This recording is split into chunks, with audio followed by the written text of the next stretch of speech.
جمیع مرحومین کے لیے، شہدائے ملت کے لیے، آپ حاضرین کے تمام مرحومین کو شامل فرماتے ہوئے بلاخص ہمارے زیادی برادران کے، خانوادہ کے، خاندان کے جتنے مرحومین ہیں ان کو شامل فرماتے ہوئے سب کی بلندی درجات اور ایصال ثواب کے لیے زحمت فرمائیں ایک سورہ فاتحہ۔ بسم اللہ الرحمن الرحیم، الحمدللہ رب العالمین، الرحمن الرحیم، مالک یوم الدین، ایاک نعبد و ایاک نستعین، اہدنا الصراط المستقیم، صراط الذین انعمت علیہم غیر المغضوب علیہم ولا الضالین۔ اللہم اغفر للمؤمنین والمؤمنات والمسلمین والمسلمات الاحیاء منہم والاموات، تابع اللہم بیننا وبینہم بالخیرات، انکا مجیب الدعوات، انکا علی کل شیء قدیر، بحق محمد وآلہ الطیبین، ایک صلوات۔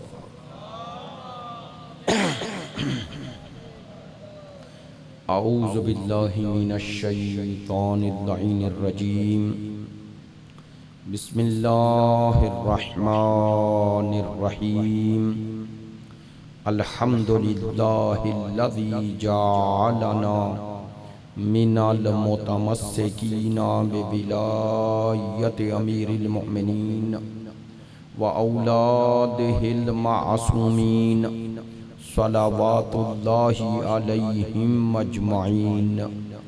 الحمدللہ الذی لا یبلغ مدحتہ القائلون ولا یحصی نعماہ العادون ولا یعدی حقہ المجتہدون، الذی لا یدرکہ بعد الہمم ولا ینالہ غوث الفتن، الذی لیس لصفتہ حد محدود ولا نعت موجود ولا وقت معدود ولا اجل ممدود، فطر الخلائق بقدرتہ ونشر الریاح برحمتہ، والصلاة والسلام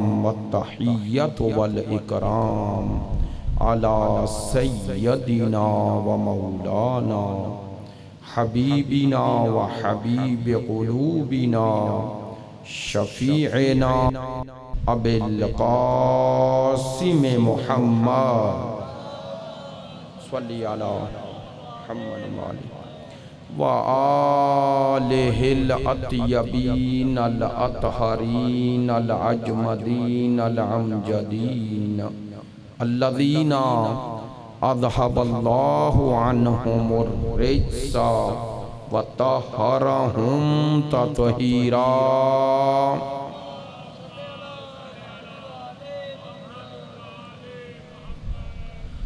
واللعنۃ الدائمۃ علی منکری فضائلہم وغاصبی حقوقہم من الآن الی قیام یوم الدین، اما بعد، فقد قال سبحانہ وتعالی فی کتابہ المجید وکلامہ الحمید وہو اصدق الصادقین وقولہ الحق۔ بسم اللہ الرحمن الرحیم، ام یحسدون الناس علی ما آتاہم اللہ من فضلہ، فقد آتینا آل ابراہیم الکتاب والحکمہ وآتیناہم ملکا عظیما۔ صدق اللہ العلی العظیم۔ ان اللہ وملائکتہ یصلون علی النبی یا ایہا الذین آمنوا صلوا علیہ وسلموا تسلیما۔ صلی علی محمد و آل محمد وعجل فرج۔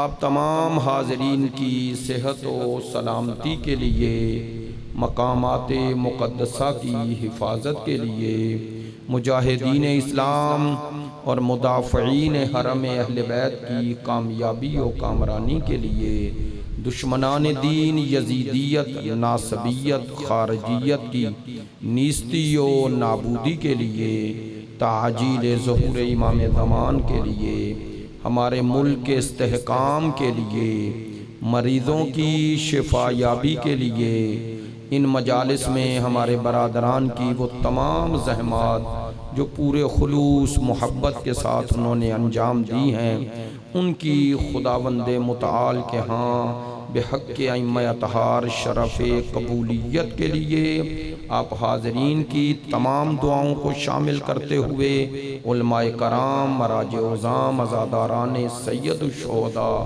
ماتم داران مظلوم کربلا کی اور شیعہ اور اہل سنت بھائیوں کی، محبین اہل بیت کی توفیقات خیر میں اضافے کے لیے ان تمام دعاؤں کی قبولیت کی ضمانت صلوات ہے، بآواز بلند صلوات۔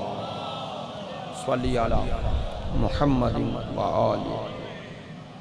واجب الاحترام معزز و مکرم حاضرین مجلس، محبان اہل بیت، پیروان مکتب ولایت، عاشقان مکتب شہادت، سلسلہ گفتگو کی آخری مجلس ہے، اور اس خمسہ مجالس میں الحمدللہ خداوند متعال نے ذکر اہل بیت کے توسط سے آپ کی خدمت عالیہ میں جو گزارشات پیش کرنے کی سعادت بخشی ہے، اس پر پروردگار عالمین کا شکر ادا کرتے ہیں۔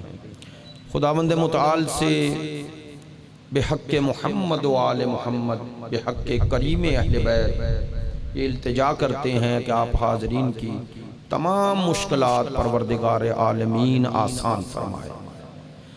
خداوند متعال بحق کریم اہل بیت ہمارے ان برادران کی یہ زحمات کے صدقے میں ان کے مرحومین بالعموم اور ان کے والد مرحوم و مغفور کو بالخصوص اعلیٰ علیین میں اعلیٰ مقام عطا فرمائے۔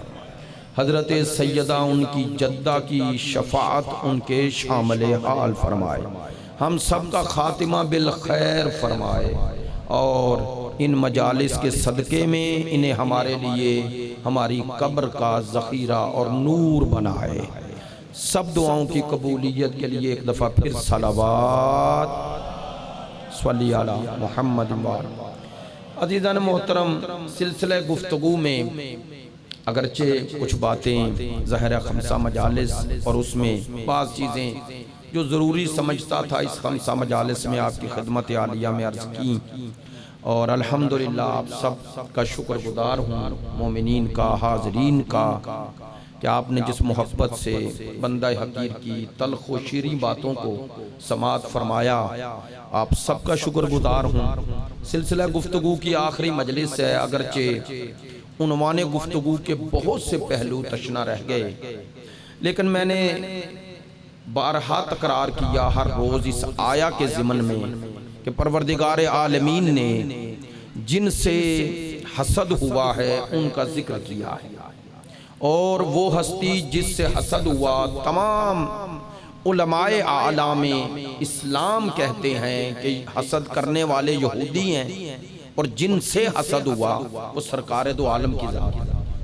تو اگر سرکار کی ذات ہے جیسا کہ یہ درست ہے، تو پھر آیت کے حصے میں ہی پروردگار نے صرف سرکار تک یہ حسد رکا نہیں ہے بلکہ آگے بڑھا ہے۔ فَقَدْ آتَيْنَا آلَ إِبْرَاهِيمَ الْكِتَابَ وَالْحِكْمَةَ وَآتَيْنَاهُمْ مُلْكًا عَظِيمًا، ہم نے آل ابراہیم کو کتاب، حکمت اور ملک عظیم، سلطنت عظیم عطا کی۔ اور آپ جانتے ہیں پروردگار کی نظر میں جب سلطنت، جب ملک عظیم کہا جائے تو اس سے مراد ظاہری اقتدار نہیں ہوتا۔ ظاہری طور پر اگر کوئی پوری دنیا پر بھی قابض ہو جائے اور الہی اصولوں کے مطابق نہ ہو تو وہ غاصب ہے، وہ وارث نہیں ہے۔ پروردگار نے ملک عظیم جس کے عطا کرنے کا اپنے فضل کے تحت ذکر کیا ہے اور مختص کیا ہے آل ابراہیم کے ساتھ۔ اب کچھ لوگوں نے کہا اس سے مراد حضرت سلیمان نبی کی سلطنت ہے۔ ہم کہتے ہیں یہ کیسے ہو سکتا ہے کہ جن میں وہ نبی اور سلطنت ملے انہی سے یہودی حسد کریں؟ تو ان کا حسد کسی ایسی سلطنت سے ہے جو ابھی رونما ہوئی نہیں، لیکن آل ابراہیم میں ایک فرد کو اللہ ایسا ملک عظیم عطا کرے گا کہ جس کی سلطنت کا ایک سرا مشرق اور مغرب، شمال و جنوب ہوگا، اور یہ وہی سلطنت ہوگی جس میں اللہ ویسے انسانوں کو عدل دکھائے گا جیسے وہ چاہتا ہے، اور اسی عادلانہ نظام کا نام ظہور امام زمان ہے۔ اگر آل ابراہیم سے مراد آل اسماعیل ہے اور آل اسماعیل میں وہ ملک عظیم کے عطا کرنے کا مصداق سرکار کو قرار دیا جا رہا ہے تو پھر بھی کوئی تضاد نہیں۔ ہم کہتے ہیں یہ ملک عظیم جو آخری کو ملے گا یہ سرکار کے وجود کا تسلسل ہی تو ہے، نہیں توجہ ہو رہی، سرکار کے وجود کا تسلسل ہی تو ہے، اور اتنا عظیم تسلسل ہے کہ جب بھی اس کے آنے کی خبر دی ہے بارہ نے اور سرکار نے تو ایک ہی جملہ کہا کہ یملأ الارض عدلا و قسطا کما ملئت ظلما و جورا، وہ عدل و انصاف سے پوری دنیا کو پر کر دے گا، اور سرکار کے آنے کا مقصد و ہدف یہی تھا کہ دنیا میں عدل و انصاف قائم ہو۔ ایسا ہی تھا نا، جیسا سرکار چاہتے تھے ویسا ہو نہ سکا، تو وہ ہستی جو سرکار کی وہ تمام بلکہ تمام انبیاء اولیاء اوصیاء کی آرزوؤں کو ان کے درجہ تکمیل تک پہنچائے گی، اسی کا نام امام زمان ہے۔ بہرحال ہوا، اس حوالے سے وضاحت بھی ہوئی، لیکن میں نے 2 دن سے ایک جملہ کہا، جلدی جلدی اس کی وضاحت ہو جائے تاکہ کسی کے ذہن میں اس حوالے سے کوئی بات نہ رہے کہ آل ابراہیم کا مصداق سرکار ہے۔ اس کی دلیل قرآن مجید میں ہے۔ میں نے عرض کیا تھا کہ سورہ بقرہ کی آیہ نمبر 128 اور 129 اس پر بین دلیل ہے۔ میں نے پہلی آیت آپ کی خدمت عالیہ میں دوسری مجلس میں تلاوت کی تھی کہ جب حضرت ابراہیم علیہ السلام کعبے کی دیواروں کو بلند فرما رہے تھے تو مختلف دعائیں کی ہیں۔ کیوں دعائیں کی؟ چونکہ موقع غنیمت تھا۔ کیوں غنیمت تھا؟ چونکہ اللہ کی رحمت کے در کھلے ہوئے تھے، تو اس موقع کو غنیمت جانتے ہوئے دعائیں کی۔ پہلی دعا، پروردگار ہم سے ہماری یہ محنت قبول کر لے، ربنا تقبل منا، اے ہمارے پروردگار جو کچھ ہم کر رہے ہیں اسے شرف قبولیت دے دے۔ توجہ ہے، بس سب سے پہلا مطمع نظر یہی ہونا چاہیے کہ پروردگار ہماری ہر زحمت قبول کر لے، ان شرائط پہ پوری اتر آئے کہ وہ قبول کر لے۔ انکا انت السمیع العلیم، آیت نمبر 128۔ اگلی دعا حضرت ابراہیم علیہ السلام فرما رہے ہیں، ربنا، اے ہمارے رب۔ یہ قرآن مجید میں سب سے زیادہ تکرار ہونے والا جملہ ہے، ربنا، اے ہمارے رب، اے ہمارے رب، یعنی انبیاء کی زبان سے سب سے زیادہ جس جملے کا تکرار ہے وہ لفظ رب ہے، لفظ رب ہے۔ اور امیر المومنین نے بھی جو مقام فخر میں بیان کیا وہ یہی کیا۔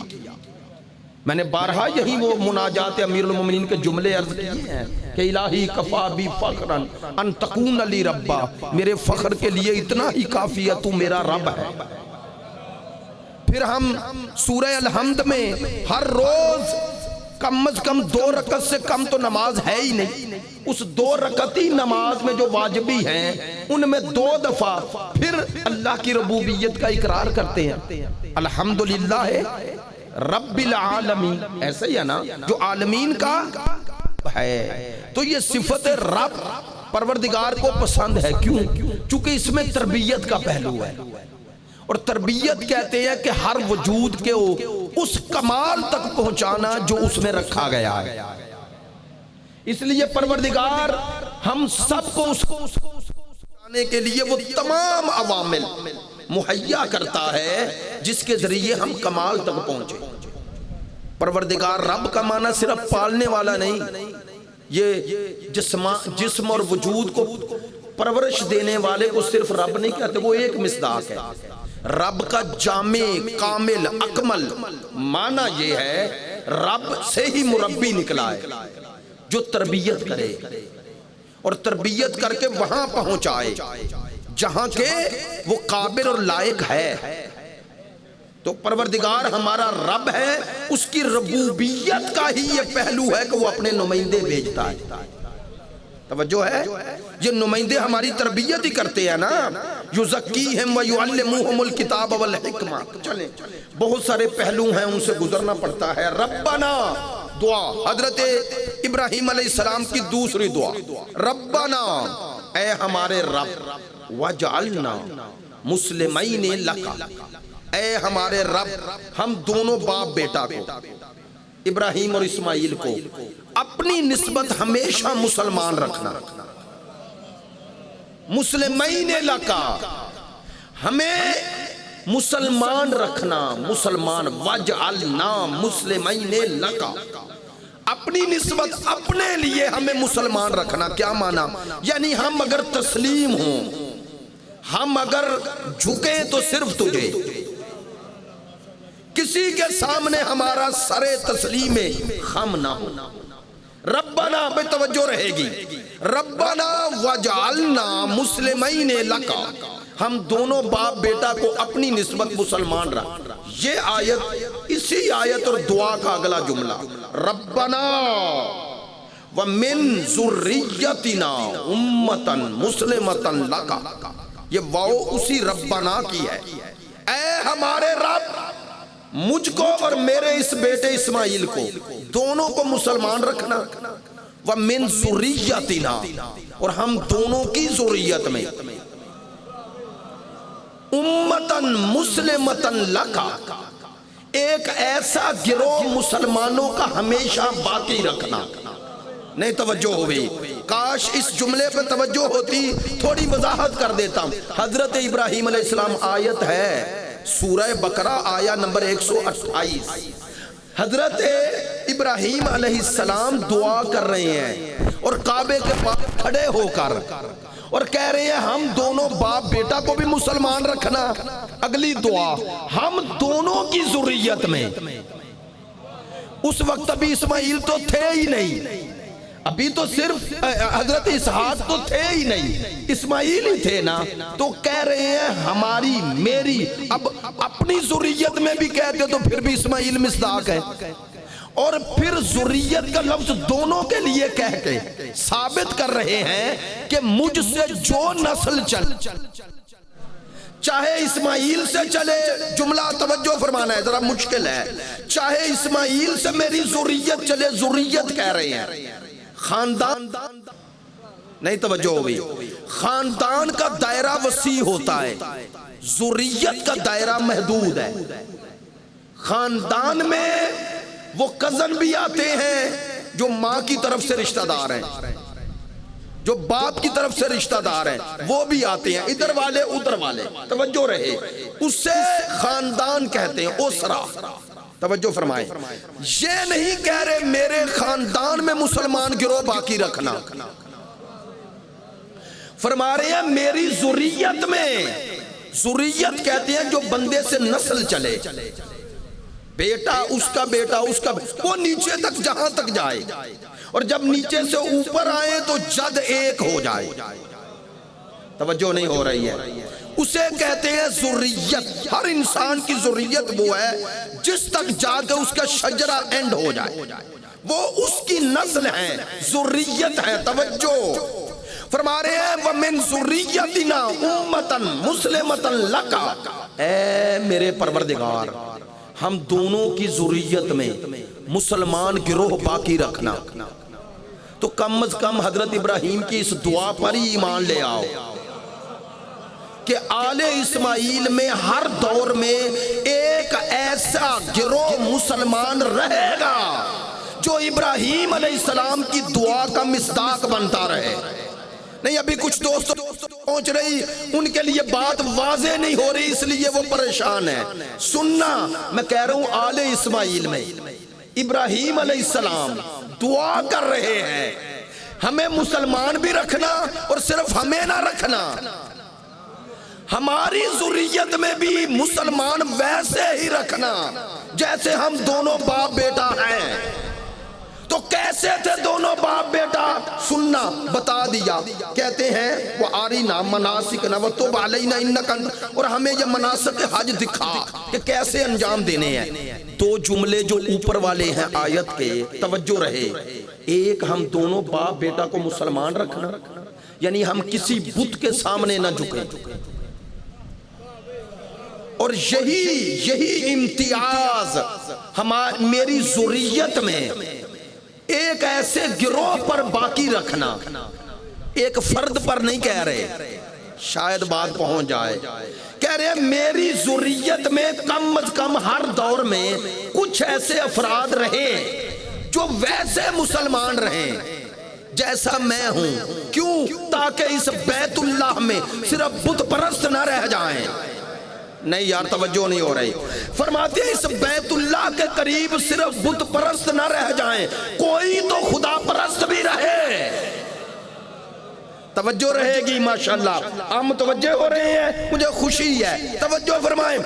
سورہ بقرہ آیا نمبر 128، اب آئیں آیا نمبر 129. اس سے بھی واضح حضرت ابراہیم کی دعائیں عرض کر رہا ہوں، اور دعائیں بھی کعبہ جب بنایا.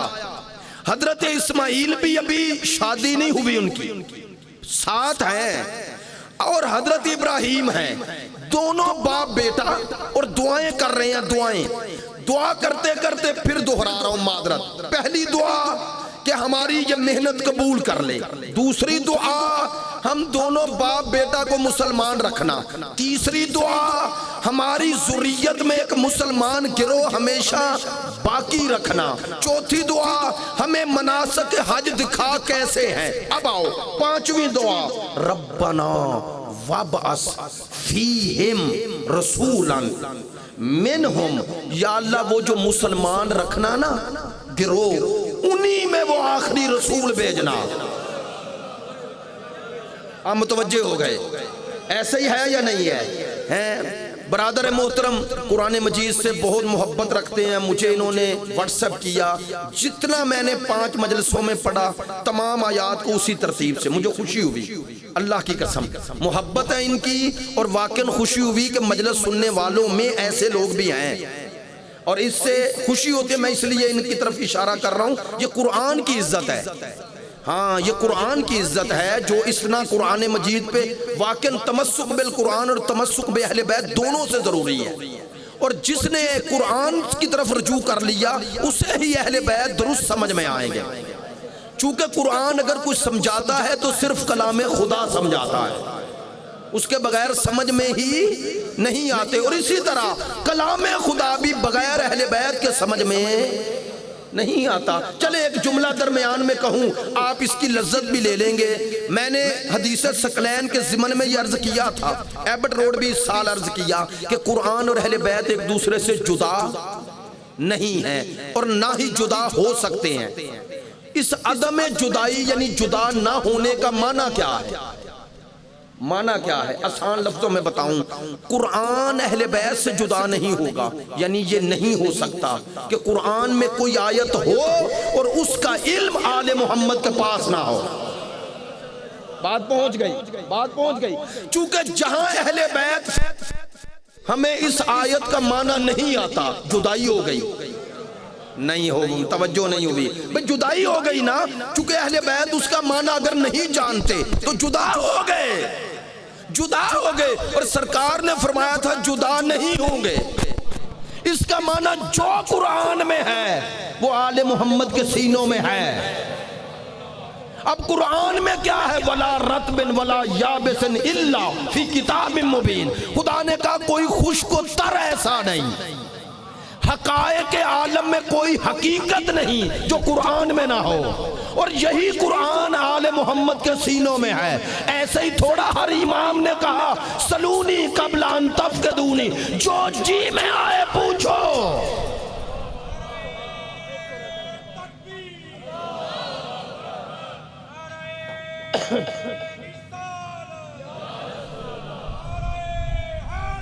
یا آئے جزاک اللہ اللہ صلی علی محمد۔ توجہ ہو گئی۔ چلے ایک جملہ ادھر کہا ایک ادھر کہہ دوں، اہل بیت کیسے جدا نہیں قرآن سے؟ یہ بھی تو کہہ دیا کہ قرآن اہل بیت سے الگ نہیں ہوتا، وہ تو معنی بتا دیا کہ کوئی آیت نہیں جس کا معنی آل محمد کے پاس نہ ہو، تو جدا ہی نہیں ہوگا۔ اب آل محمد قرآن سے الگ کیسے نہیں ہوتے؟ سننا، مثلا اگر میں آپ سے سوال کروں کہ اہل بیت معصوم ہیں یا نہیں، بولیں مانتے ہیں؟ اہل بیت کو معصوم مانتے ہیں، سچے مانتے ہیں، اللہ کے بنائے ہوئے مانتے ہیں، ایسا ہی ہے نا؟ ان کی ولایت کو خدا کی طرف سے مانتے ہیں۔ تو یہ سارے دعوے تھے کہ وہ معصوم ہیں۔ اگر میں آپ سے پوچھوں کہ اہل بیت کی عصمت پر دلیل کیا ہے، تو آپ آیا تطہیر پڑھیں گے، ایسا ہی ہے نا؟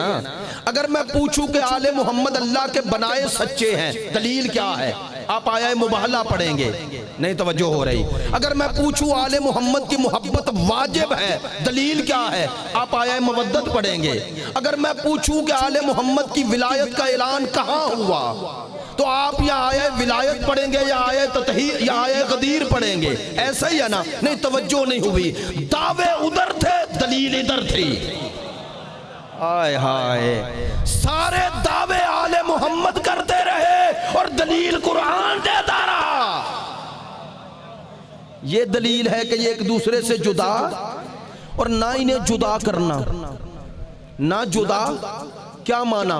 قرآن کو آل محمد سے الگ ہو کے سمجھنے کی کوشش نہ کرنا۔ نہیں توجہ ہو رہی۔ اور بھئی کس آیت کا کیا معنی ہے خود نہ کرنا۔ نہیں میری بات پہنچ رہی۔ کس آیت کا کیا معنی ہے خود نہ کرنا، وہی کرنا جو آل محمد نے کیا ہے۔ میری بات میں توجہ ہے؟ یا چونکہ قرآن میں صرف محکم نہیں، متشابہ بھی ہے یا نہیں؟ ان متشابہ کا علم راسخون فی العلم کے پاس ہے، اور وہ راسخون فی العلم آل محمد ہے۔ چلے ایک اشارہ بس کرتا ہوں، وضاحت بھی نہیں کروں گا۔ قرآن میں اگر ید اللہ آیا ہے، عین اللہ آیا ہے، وجہ اللہ آیا ہے، اللہ کی طرف نسبت دی گئی ہے نا، ہاتھ کی، آنکھ کی اور زبان کی، ان کے معنی خود نہ کرنا۔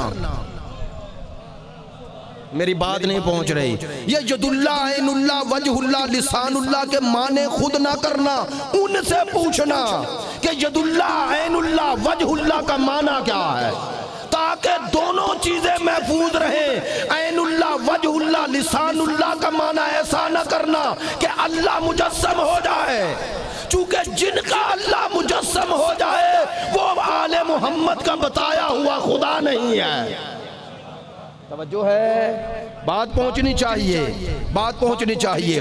چونکہ ہم خدا کو جسم والا مانتے ہی نہیں، توجہ نہیں ہوئی ہے۔ ہمارا خدا مجسم نہیں ہوتا، جو مجسم ہو جائے وہ خدا نہیں ہوتا، ایسا ہی ہے نا؟ جو مجسم ہو جائے وہ خدا، تو پھر ید اللہ کا معنی یہ ہاتھ نہیں، عین اللہ کا معنی بھی یہ آنکھ نہیں، وجہ اللہ کا معنی بھی یہ چہرہ نہیں، صرف لسان اللہ کا معنی یہ زبان نہیں۔ ان سارے الفاظ کے ایک حقیقی معنی ہے جن میں شان ربوبیت بھی باقی رہتی ہے اور عظمت اہل بیت کا اظہار بھی ہوتا ہے۔ لہذا اگر کوئی ممبر آل محمد پر اللہ کے مجسم ہونے کا تمہیں کوئی تاثر دے تو سمجھ لینا اسے عقیدہ توحید آل محمد سمجھ میں نہیں آیا۔ یار میں بات کچھ کہہ رہا ہوں۔ اگر کوئی ہمارے ممبر سے بھی کہے کہ بس انہوں نے کہا کہ اللہ کیسا ہے، کہا ایسا ہے، نا علی ایسا کہہ ہی نہیں سکتے، چونکہ جو ایسا کہے گا وہ قرآن کی مخالفت کرے گا۔ قرآن نے کہا ہے لیسا کمثلہ ہی، وہ کسی کے مثل نہیں ہے، اور جب کوئی کہے ایسا تو مثل ہو گیا، اور جو یہ کہے وہ وارث قرآن نہیں ہے۔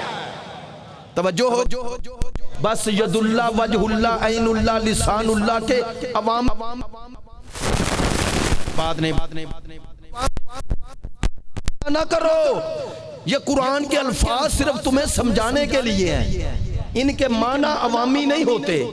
مثلا مجھے یاد ہے کہ ایک دفعہ میں دروازے پہ کھڑا ہو گیا دہلیز پہ، تو ایک مومن تھے بڑے بزرگ، کہنے لگے قبلہ یہ کیا کر رہے ہیں؟ ویسے کھڑا تھا، کسی کا انتظار کر رہا، تو میں متوجہ نہ ہوا، میں نے کہا جی کیا ہوا؟ کہنے لگے آپ دہلیز پہ کھڑے ہیں۔ میں ذرا سائیڈ پہ ہو گیا، لیکن میں نے پوچھا کیا ہوا؟ کہنے لگے انا مدینۃ العلم والی بابو۔ آپ نے توجہ ہی نہیں فرمائی۔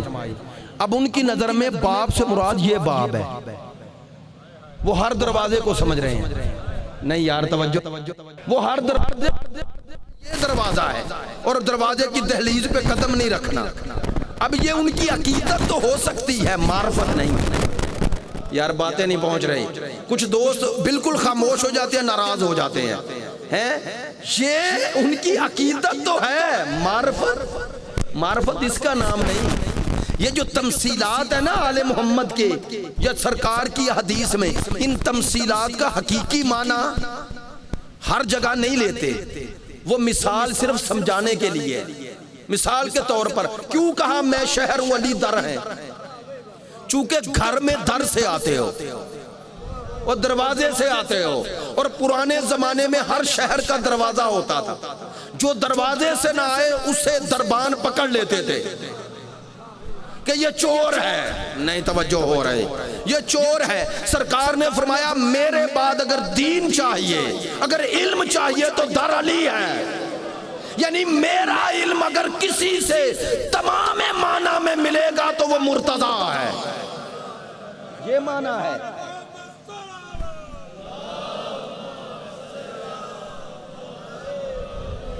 یہ معنی ہے۔ اب دیکھیں نا، بعض چیزوں کا اگر معلوم نہ ہو، محبت میں لوگ کہتے ہیں محبت میں، لیکن وہ پھر بندہ لطیفہ بن جاتا ہے۔ اب معذرت چاہتا ہوں، ممبر پہ کہہ رہا ہوں، ممکن ہے کسی اور دوست کے ذہن میں بھی آیا ہو۔ رات جب ہم گئے کھانا کھانے لگے تو ڈاکٹر صاحب مجھے کہتے ہیں جی مجھے ایک مومن نے محبت میں کہا ہے کہ آپ کی آواز دونوں طرف سے پھٹی ہوئی ہے، تو وہ آپ بھی دیکھتے ہیں جب میں ایسے اٹھاتا ہوں۔ اب میں ہنسنے لگا، میں نے کہا نہیں، اس کپڑے کے سلنے کی ترتیب ایسی ہے، یہ اس کی ٹیکنیک ہے تاکہ جب میں بازو اٹھاؤں تو یہ پورے نہ اٹھیں۔ تو اب یہ سلی ایسے ہے، چونکہ انہوں نے دیکھی نہیں تو وہ سمجھ رہے ہیں پتہ نہیں مولوی صاحب بڑے غریب ہیں۔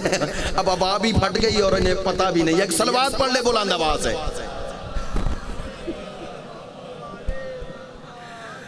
توجہ ہے میری باتوں پہ، توجہ رہے۔ ربنا وابعث فیہم رسولا من انفسہم، توجہ رہے۔ فرمایا اے میرے پروردگار، اے میرے رب، وہ جو آخری رسول بھیجنا، یہ نہیں کہا محمد بھیجنا۔ اب ایک ایک جملے پر رک نہیں سکتا۔ انشاءاللہ اگر میلاد پر کبھی آیا اور سرکار ہی موضوع ہوا تو بہت سارے پہلو ذکر کروں گا، لیکن ایک جملہ کہتا ہوں۔ حضرت ابراہیم کعبے کے پاس کھڑے ہو کر کہہ رہے ہیں وہ ربنا وابعث فیہم، وہی میری ذریت میں جو مسلمان ہوں انہی میں یہ رسول بھیجنا۔ آپ نے توجہ نہیں فرمائی، میں نے لفظی ترجمہ درست کیا ہے، ربنا وابعث فیہم رسولا منہم، وہ انہی سے ہو۔ کس سے؟ یہ جو مسلمان میری ذریت ہے۔ تو ثابت ہو گیا جب ذریت میں آخری نبی مانگ رہے ہیں تو وہ ابراہیم کی آل ہوگا۔ توجہ ہو گئی؟ میں نے اپنی بات کی دلیل دے، لیکن ایک جملہ کہتا ہوں۔ حضرت ابراہیم کی اس دعا میں دو پہلو ہیں۔ ایک، حضرت ابراہیم جب دعا فرما رہے ہیں دعا، تو ابھی تو وہ بھی دنیا میں نہیں آئے جن میں رسول نے آنا ہے۔ بھئی توجہ نہیں ہو رہی ہے۔ بھئی جب حضرت اسماعیل کی نسل چلے گی انہی میں وہ عبد مناف اور وہ ہاشم اور وہ عبد المطلب اور وہ ابو طالب اور وہ عبداللہ ہوں گے نا؟ بولے تو صحیح، ابھی تو وہ بھی نہیں آئے جن میں مصطفیٰ نے آنا ہے۔ اور ابراہیم پہلے بتا رہے ہیں کہ جو میری نسل میں آئیں گے ان میں مسلمان بھی آئیں گے، نبی بھی آئے گا۔ توجہ ہے؟ لو میں جملہ کہہ رہا ہوں. اب فرمایا اے میرے پروردگار وہ رسول جن میں بھیجنا ان کو مسلمان ضرور رکھنا. آئے ہائے. اب کوئی اور مسلمان ہو نہ ہو، ایک جس صلب میں مصطفیٰ ہوگا، ایک جس آغوش میں مصطفیٰ آئے گا، وہ مسلمان ہے. آئے ہائے ہائے ہائے ہائے. توجہ ہو گئی؟ بہت شکریہ. میں نے قرآن سے دلیل دی یا قرآن سے؟ میں نے حدیث نہیں پڑھی. تو سنو، ابو طالب اسے کہتے ہیں جس کے ایمان کی گواہی خلیل اللہ دے. ہائے ہائے ہائے ہائے. کعبہ بنا کر کعبے کے پاس کھڑے ہو کر کہہ رہے ہیں میری ذریت میں مسلمان گروہ رکھنا. سنو، لوگ کہتے ہیں آپ کفر کے فتوے لگاتے ہیں، اس لیے فلاں گستاخ. سب سے بڑا گستاخ وہ ہے کہ جس گھر میں مصطفیٰ پلتا رہا، جو مصطفیٰ کے بستر بدل کر بچاتا رہا، اسے ہی کافر بنا رہے ہو.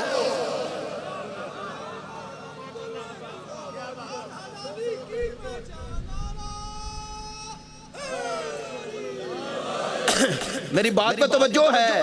نہیں، مجھے یہاں جملہ یاد آ گیا علامہ حسین بخش جاڑا صاحب کا. ہمارے بزرگان تائید فرمائیں گے. ہمارے بزرگ علماء میں کہتے ہیں جب بستر تبدیل کرتے تھے، یاد آ گیا واقعہ، کبھی طالب کو، کبھی عقیل کو، کبھی جعفر کو، کبھی علی کو سلاتے ہیں، بدل دیتے ہیں، اور زوجہ پوچھتی ہیں حضرت فاطمہ بنت اسد. اتنی وضاحت سے بات اس لیے کرتا ہوں کہ تمام برادران تک بات پہنچے.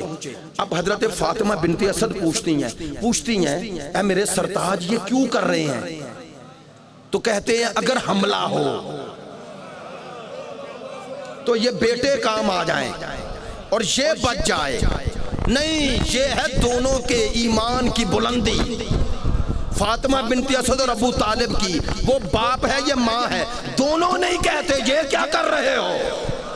آئے ہائے. بھئی باپ تو کر رہا تھا، ماں کی ممتا تو بڑی عظیم ہوتی ہے. میں قربان جاؤں، فاطمہ بنت اسد نے بتایا بیٹے پیارے ہیں لیکن بیٹوں سے زیادہ پیارا مصطفیٰ ہے. ہائے ہائے ہائے ہائے ہائے.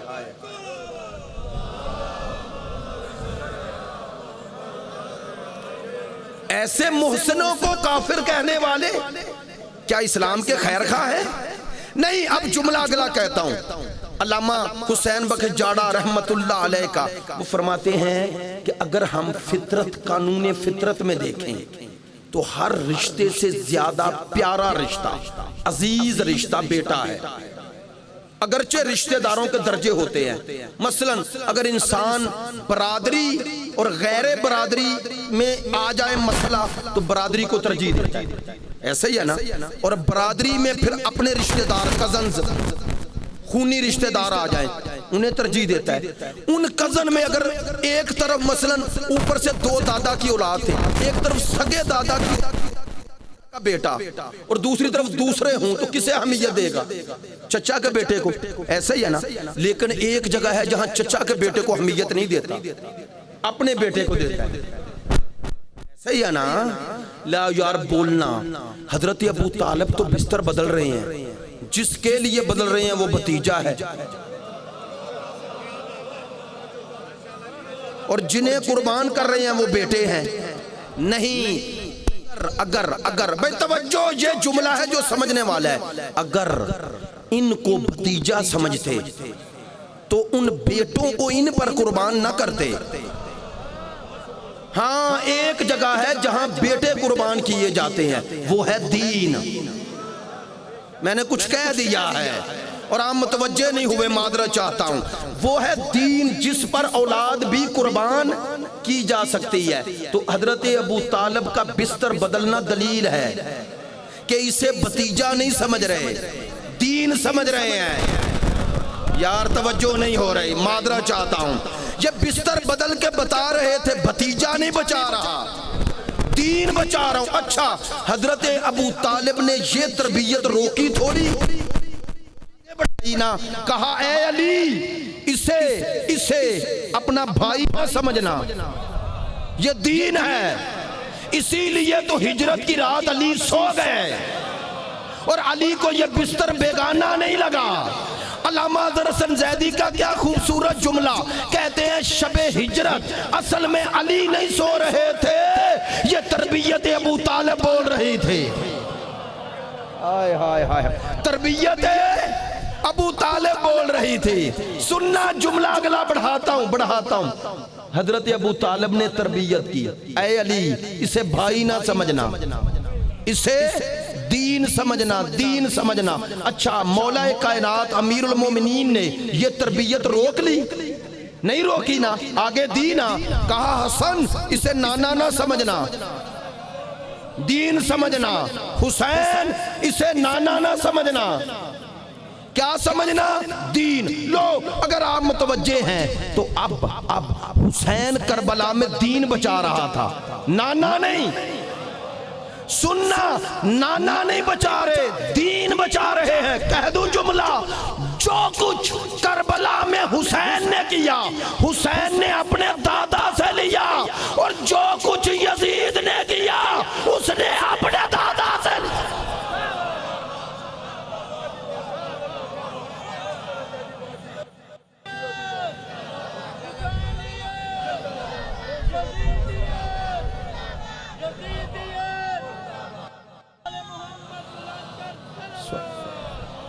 توجہ ہے، بہت شکر گزار ہوں. توجہ ہے میری آخر تک. میں جملہ پھر کہنے لگا ہوں. جو کچھ کربلا میں حسین نے کیا انہوں نے اپنے دادا سے لیا، اور جو کچھ یزید نے کیا اس نے اپنے دادا سے لیا. نئی تاریخ پڑھ لو. حسین کا کو بچانا چاہتے تھے اور یزید کا دادا مٹانا چاہتا تھا. اسی لیے تو جب شام کے دربار میں ابو طالب کی نسل بولی تو یزید نے کہا اذان دو، اذان دو، اذان دو. اذان ہوئی اور ابو طالب کا پوتا چپ ہو گیا. ابو طالب کے پوتے کا بیٹا خاموش ہو گیا. کیوں خاموش ہوا؟ اذان شروع ہوئی جب مؤذن نے کہا اشہد ان محمدن رسول اللہ، اب روکا. کہنے لگے یزید دیکھ، دربار تیرا، مجمع تیرا، مؤذن تیرا اور نام میرا. تیرا دادا ہار گیا، میرا دادا جیت گیا.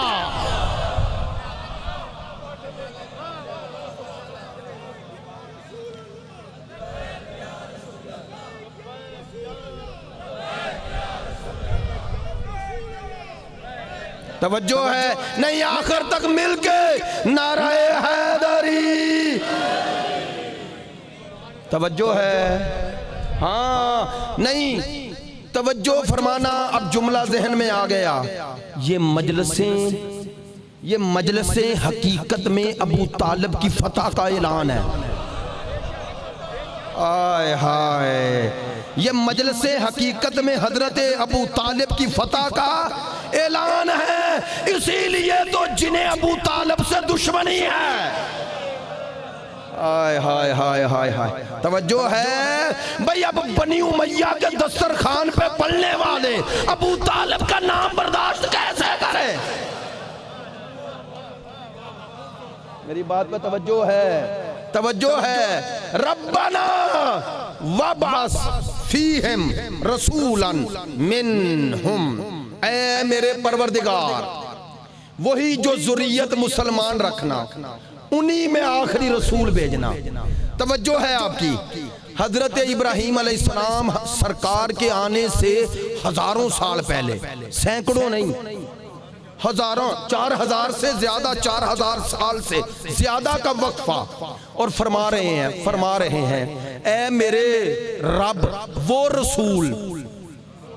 اب ذرا بات دقیق ہے، آپ متوجہ ہیں. رسول کہہ رہے ہیں، رسول ہے منصب، محمد ہے اس میں گرامی. ایسا ہی ہے نا؟ یہ نہیں کہہ رہے محمد بھیجنا، کہہ رہے ہیں رسول بھیجنا. اور وہ بھی بتا رہے ہیں جو وہ کرے گا وہ آیات پڑھے گا، تزکیہ نفس کرے گا، تعلیم حکمت دے گا، یہی فرما رہے ہیں نا۔ تو رسول اور رسول کے منصب دونوں بتا رہے ہیں نا، تو ابھی تو رسول آئے ہی نہیں، تو وہ پہلے بتا رہے ہیں۔ تو ابراہیم تم سب کو سمجھا رہے تھے، وہ بن کے آ رہا ہے، آ کے نہیں بنے گا۔ میں اس کے رسول ہونے کی گواہی دے رہا ہوں، وہ آ کے نہیں بنیں گے، وہ بن کے آئیں گے۔ تو یہ ہیں اللہ کے بنائے، یہ ہیں اللہ کے بنائے۔ اب فقد آتینا آل ابراہیم الکتاب والحکمہ، ہم نے آل ابراہیم کو کتاب اور حکمت دی۔ وآتیناہم ملکا عظیما، اور ہم نے انہیں ملک عظیم عطا کیا۔ پروردگار کہتا ہے ان سے حسد ہوا، ان سے حسد ہوا۔ اب آل ابراہیم سے مراد اگر آل رسول نہ ہوں تو کون ہوگا؟ بس جملہ بدل دیتا ہوں، سرکار آل ابراہیم میں ہیں اور سرکار کے بعد یہ سارے آل محمد میں ہیں۔ نہیں، اب میرے شیعہ سنی بھائی دونوں کے لیے تائید ہو جائے، ہم درود جب پڑھتے ہیں تو ہمارے اندر یہ اصطلاح ذرا معروف نہیں، لیکن برادران کے اندر معروف ہے کہ درود دو طرح کے ہیں۔ ایک تو عموماً پڑھا جاتا ہے ہمارے برادران، ایک درود سنت کہتے ہیں جو مسنون ہے۔ مسنون کا معنی جو سنت ہے، جو حدیث ہے، اسے کہتے ہیں درود ابراہیمی۔ نماز میں وہی پڑھتے ہیں درود، تو درود ابراہیمی کیوں کہتے ہیں؟ اللہم صلی علی محمد وعلی آل محمد، اب پڑھ رہا ہوں اسی طرح، کما صلیت علی ابراہیم وعلی، یہ جو کما ہے نا، کما صلیت، یہ آپ بتا رہے ہیں کہ حقیقت میں درود محمد اور آل پر ہی ہے، اور ویسے اللہ جیسے بھیج چکا ابھی بھیج رہے ہیں، ان پر بھیج رہے ہیں، ان پر تھا، کن پر؟ ابراہیم اور ان کی آل پر، اسی طرح ان پر بھیجنا۔ تو کم از کم ایک چیز تو ہم مان رہے ہیں نا، ادھر سرکار مثل ابراہیم، ادھر سرکار کی آل مثل آل ابراہیم، توجہ نہیں ہے؟ تو حقیقت میں یہ اسی کا تسلسل ہے نا۔ تو درود پڑھ کر بتا رہے ہو دنیا میں دو ہی طرح کے لوگ تھے جن پہ درود ہوا، یا ابراہیم پہ یا آل ابراہیم پہ، یا محمد پہ یا آل محمد پہ۔ بتا رہے ہیں نا، سمجھا رہے ہیں، تو بھئی توجہ فرمائیں گے۔ اب یہ کتاب ہے، اس کتاب کا نام ہی کافی ہے، مولانا محمد شفیع اکاڑوی کی کتاب ہے، اور اس کا نام انہوں نے رکھا ہے امام پاک اور یزید پلید۔ بہت پرانی کتاب ہے، وفات پا گئے ہیں۔ امام پاک اور یزید یہ اہل سنت ہیں، شیعہ نہیں۔ لو بھی ہم ایسے اہل سنت کو اہل سنت کہتے ہیں جس کے نزدیک حسین پاک ہے، یزید پلید ہے۔ میری بات پہنچ گئی ہے؟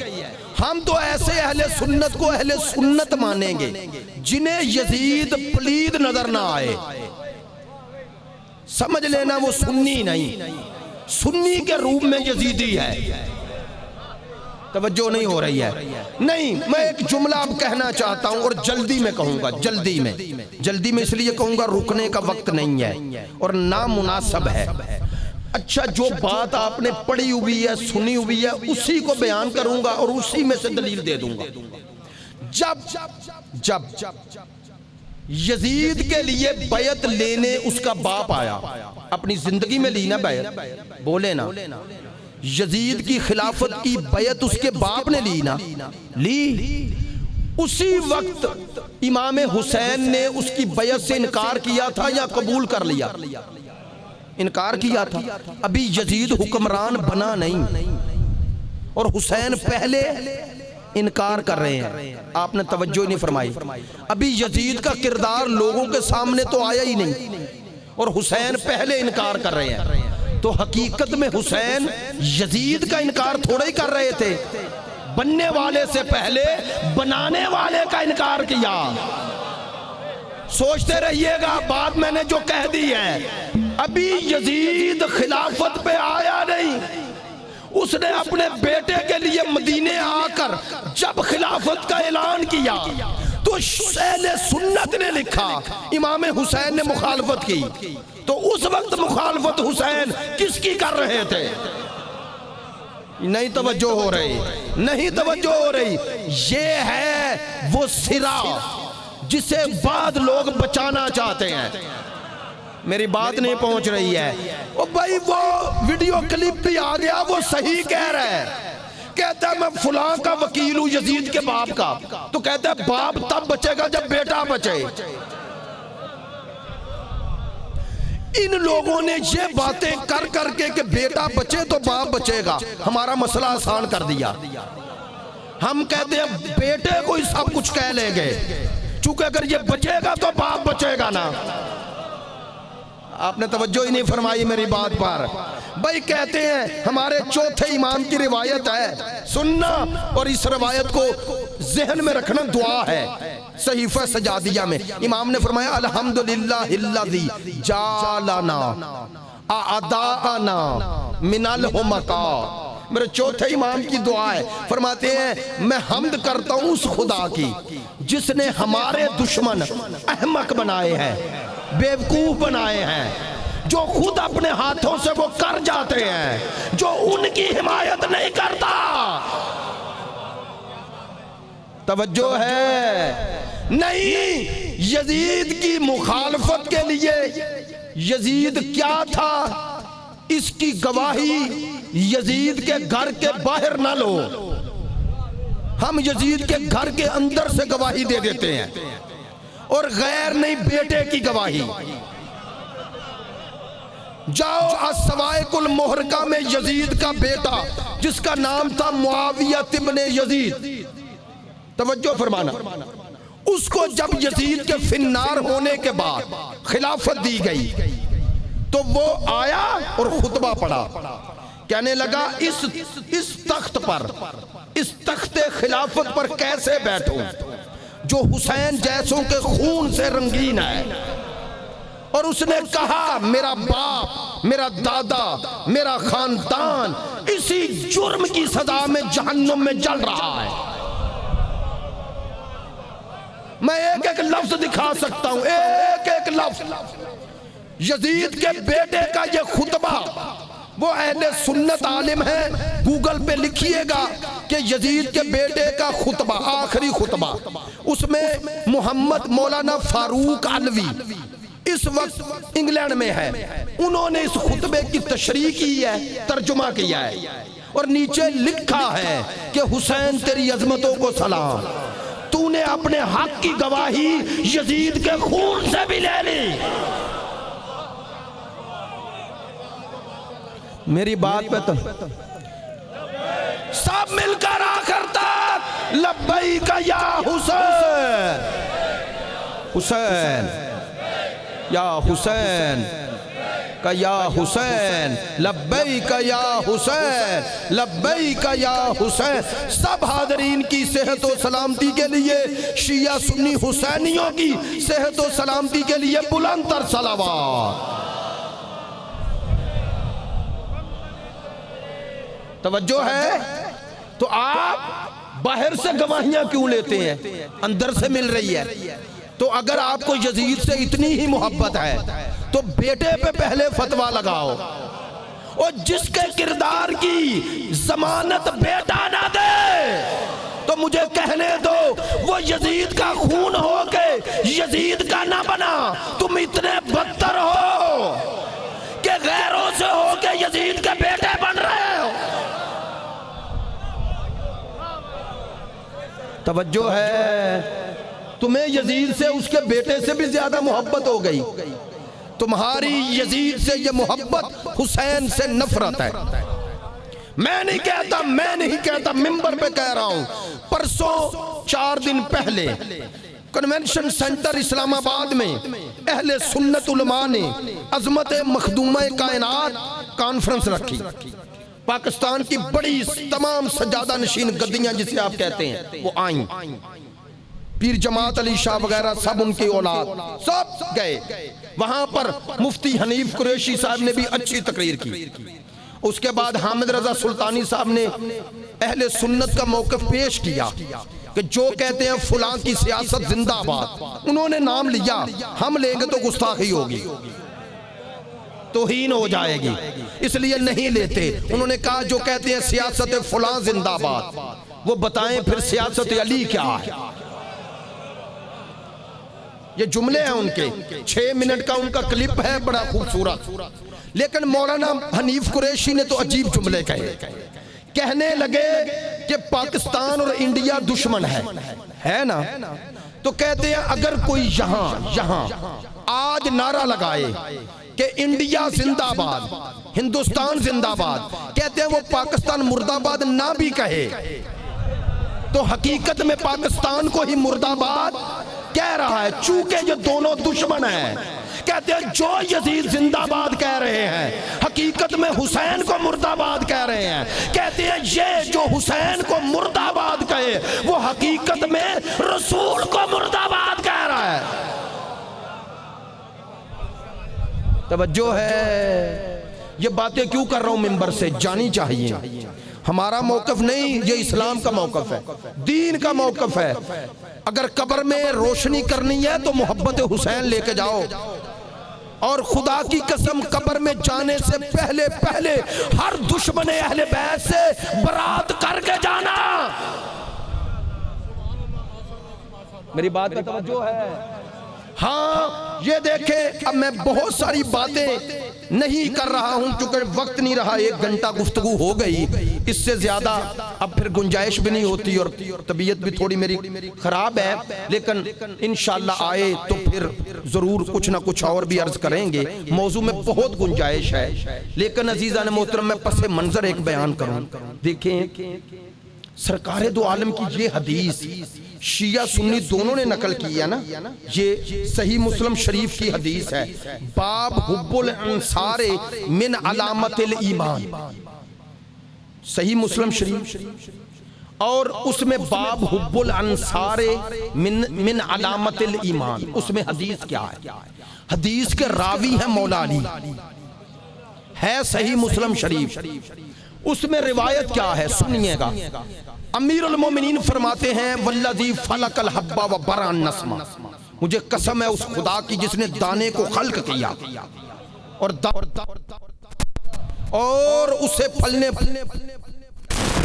کھا کے اب مولا فرما رہے ہیں فرماتے ہیں میں علی یہ گواہی دیتا ہوں کیا فرماتے ہیں مجھ سے انہو مجھ سے پی الامی میرے نبی نے مجھ سے یہ عہد کیا الفاظ حدیث ذہن میں رہیں مولا علی راوی قسم کھا کے کہہ رہے ہیں مجھ سے میرے نبی سرکار نے محمد عربی نے نبی امی نے مجھ سے یہ عہد کیا کیا ان لا یحبنی الا مؤمن ولا یبغضنی الا منافق اے علی میں تجھ سے عہد کر رہا ہوں جو اللہ نے مجھ سے کیا کہ علی سے سوائے مومن کے محبت نہیں رکھے گا سوائے منافق کے بغض نہیں رکھے گا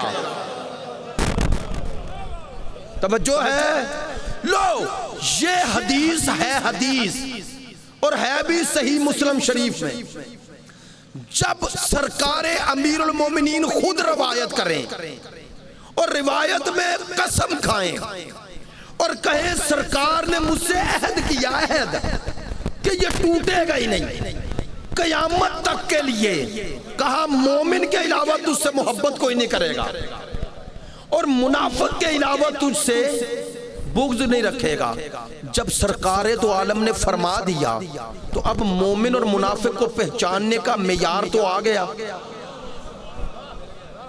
نہیں توجہ ہو رہی پیمانہ تو سرکار نے دے دیا نہیں اب اس کی تائید لے لے تائید حالانکہ سرکار کے جملے کی تائید کی ضرورت نہیں ہے لیکن چلے ایک صحابی کا قول بھی ذکر کر دوں صحابی بھی معمولی نہیں حضرت عبداللہ ابن عباس رضی اللہ تعالیٰ عنہ حبر الامہ قرآن مجید کی سب سے زیادہ تفسیر کرنے والے سنیں حضرت عبداللہ ابن عباس فرماتے ہیں سرکار کی اس حدیث پر ہم نے ساری زندگی عمل کیا، صحابہ نے عمل کیا۔ کیسے؟ حضرت عبداللہ ابن عباس کہتے ہیں کہ میں جب کسی محفل میں بیٹھتا تو میں دیکھتا کہ اس محفل میں صرف مومن ہے یا منافق بھی ہے۔ کہتے ہیں لیکن پتہ کیسے چلے؟ کہتے ہیں کننا نعرف فالمنافقین ببغضہم، کہتے ہیں میں ذکر علی چھیڑتا، اگر سامنے والا خوش ہو جاتا سمجھ لیتا اپنا ہے۔ فرماتے ہیں اگر اس کے دل تنگ ہونا شروع ہو جاتا اور الجھن کا شکار ہوتا اور پھر مخالفت پہ اتر آتا سمجھ لیتا سورہ منافقون کا مصداق ہے۔ یار ہم یہ احادیث پڑھ کے اب آنکھیں بند کر لیں؟ سرکار نے یہ معیار دیا کہ علی سے بغض نفاق ہے، تو جو علی سے بغض رکھے منافق ہے تو پھر تاریخ میں ڈھونڈ لو کس کس نے بغض کیا۔ نہیں توجہ ہو رہی بھائی؟ ڈھونڈے، یہ تو حدیث ہے۔ اور اب شیعہ سنی بھائیوں سے ہاتھ جوڑ کے پوچھتا ہوں سرکار نے اس طرح کی حدیث بیان فرمائی کیوں؟ نہیں، سرکار کا مقصد کیا تھا؟ مقصد یہ تھا میرے بعد امت ہدایت پہ رہے، ایسے ہی ہے نا، تاکہ منافقوں کے دھوکے میں نہ آ جائے۔ ایسا ہی ہے، منافق کون ہوتا ہے؟ جس کا اندر اور باہر ایک جیسا نہ ہو، اندر اور باہر ایک جیسا نہ ہو، کہے تو صحیح مانتے ہیں لیکن کبھی ان کے دن کا پتہ نہ ہو۔ اب کل 28 سفر ہے، ماننے کا تو پتہ تب چلتا جب کل ہر مسجد سے آواز آتی مسلمانوں آج نبی کے نواسے کی شہادت ہے، ہمیں بھی پتہ چلتا۔ توجہ ہے؟ یہ آخر تقاضا ہونا چاہیے یا نہیں؟ ہونا چاہیے۔ آپ داتا صاحب جاتے ہیں ہم واللہ خوش ہوتے ہیں، آپ بابا فرید جاتے ہیں، آپ عبداللہ شاہ غازی جائیں، آپ بری امام جائیں، ہمیں خوشی ہے۔ لیکن یہ تو وہ ہیں نا جن کو ان کے صدقے میں ولایت ملے۔ اگر ان کا ذکر اور ان کے در پہ جانا عبادت ہے تو جن کے صدقے میں انہیں ولایت ملی ان کا ذکر تو زیادہ ہونا چاہیے۔ آخر میں تنگ نہیں کر رہا، ہاتھ جوڑ کے کہہ رہا ہوں کیوں علماء اہل سنت نے اپنے لوگوں کو جاہل اور غافل رکھا ہے؟ کیوں انہیں حقائق نہیں بتاتے؟ چلیں جو حقائق دنیا کے سامنے آئے وہ تو بتائیں، وہ تو بتائیں۔ اگر ہر منبر سے محرم میں ذکر حسین ہوا ہوتا، ذکر پنجتن ہوا ہوتا تو کسی کو اس ملک میں یزید زندہ باد کہنے کی جرت نہ ہوتی۔ ہاں برملا کہہ رہے ہیں، اور یہ گلہ میں نہیں کر رہا، یہ گلہ منصف مزاج اہل سنت علماء بھی کر رہے ہیں۔ یہاں تک معاملہ پہنچ گیا ہے، یہاں تک کہ ایک فیصل آباد کا مولوی کہتا ہے یہ سنیوں میں جو اہل بیت کی زیادہ تعریفیں کرتے ہیں انہیں روکو، اس سے شیعت کو فائدہ ہے۔ واللہ کہہ رہا ہے اہل بیت کے فضائل زیادہ کیوں پڑھتے ہو؟ ایک محفل میں ایک بندہ نعرہ لگا رہا ہے، نعرہ حیدری اور یا علی کہہ رہے ہیں، وہ کہتا ہے یہ کیا نعرہ لگا رہے ہو؟ یہ شیعوں کی تقلید ہے۔ یہ باتیں ہوئی تو دل تنگ ہوتے گئے، نہیں توجہ فرمائیں۔ لہذا ہماری زبان سے سن کر بعض لوگ یہ سمجھتے ہیں پتہ نہیں شیعہ اپنی طرف سے بنا رہے ہیں، حالانکہ ہم تو حدیث رسول پڑھتے ہیں، ہم تو فرمان رسول پڑھتے ہیں اور اپنی کتابوں سے بھی نہیں پڑھتے۔ نہیں توجہ ہو رہی؟ ہم تو پڑھتے بھی مشترکہ کتابوں سے ہیں۔ ایک بات اور کہہ رہا ہوں، علامہ علی نقی نقن رحمت اللہ علیہ نے ان کا تحریری مناظرہ ہوا تھا، ہر نام کا ہندو تھا، اس کا تحریر آئی، اس کا جواب اہل سنت نے پھر شیعہ نے، وہ پورا چھپ گیا ہے خلافت و امامت کے نام سے۔ تو اس تحریری مناظرے میں علامہ علی نقی نقن نے ایک جملہ کہا، انہوں نے کہا کہ اہل بیت کی تعریف آپ کو ادھر بھی ملے گی ادھر بھی، لیکن ان کے علاوہ تعریف ہر فرقے میں ملے گی، دوسروں میں نہیں ملے گی۔ میں جملہ جلدی میں کہہ گیا۔ انہوں نے فرمایا کہ پنجتن پاک کے فضائل جتنے شیعہ میں ہیں اتنی اہل سنت میں۔ کتابوں میں ہیں یا نہیں؟ یار بولیں تو صحیح، ہیں نا؟ انہوں نے کہا کہ اہل بیت کے فضائل شیعہ میں بھی سنی میں بھی، کہا ان کے علاوہ جو بھی ہیں وہ اپنے اپنے مذہب میں فضائل ہیں، دوسرے مذہب میں تو نہیں نہ ملتی۔ تو انہوں نے کہا اہل بیت کی فضیلت اتنی درست ہے اور اس پر یقین کرنا اتنا آسان ہے، اس کی سب سے بڑی دلیل یہی ہے کہ ادھر والا بھی تعریف کر رہا ہے۔ یار نہیں توجہ ہو رہے، نہیں میں صرف سمجھانے کے لیے، میں کوئی ایسی بات نہیں، اس کا نیگیٹو پہلو نہ لیجئے گا۔ مثلا مرزا غلام احمد ایک طبقے کا نبی، اگرچہ وہ دائرہ اسلام سے خارج ہے، لیکن بولیں مرزا غلام احمد کے فضائل بھی اس مرزائیوں کی کتابوں میں ملتے ہیں یا نہیں؟ ملتے ہیں نا؟ کسی شیعہ کتاب میں اس کا نام بھی ملتا ہے، کوئی اشارہ ملتا ہے، کسی اہل سنت کتاب ملتا نا؟ تو اس لیے آپ اگر وہ ہزاروں فضائل پڑھیں تو ایک جملہ کہہ کر رد کر دو گے نا کہ یار تیرا تو نبی ہے، اگر تو فضائل پڑھ بھی رہا ہے تو تیرے ہیں نا، میں کیوں مانوں؟ ایسے ہی کہو گے نا؟ تو لو آل محمد کے بارے میں کوئی مسلمان یہ کہے کہ ان کا یہ مقام آپ کے ہاں ہے، میں کیوں مانوں؟ وہ کیوں کہے گا نہیں؟ ہم کتاب دکھائیں گے نہیں۔ میری بات میں نہیں توجہ ہوئی؟ بھئی اہل بیت کی عظمت عالم اسلام کا نقطہ اتحاد ہے، اس لیے جن کے فضائل ہر کتاب میں ہے وہ پڑھو۔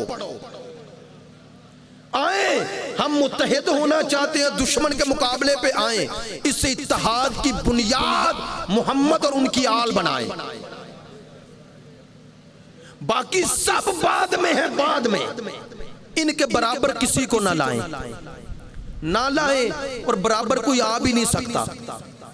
میں نے ایسے ہی نہیں کہا، ایک وہ ہے جن پر درود ہے اور ایک وہ ہے جو درود پڑھنے والے ہیں۔ جو جن پر درود پڑھنا ہے وہ اور ہے، جنہوں نے پڑھنا ہے وہ اور ہے۔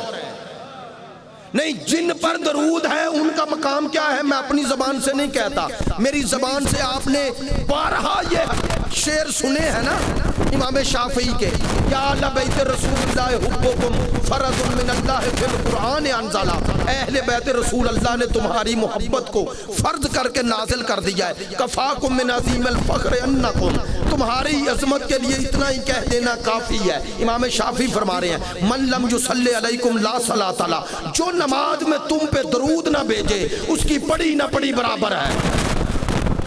یہ امام شافعی نے فرمایا نا، تو امام شافعی، حنفی، مالکی، جعفری سب کے نزدیک درود واجب ہے یا نہیں؟ نماز کا حصہ ہے، تو جن پر درود واجب ہو، اگر آپ نے واجب جان بوجھ کے چھوڑا تو نماز باطل، تو جن کو چھوڑنے سے نماز باطل ہو جائے وہ اور ہیں، اور جن کا نام نماز میں آ کے نماز باطل ہو جائے وہ اور ہیں۔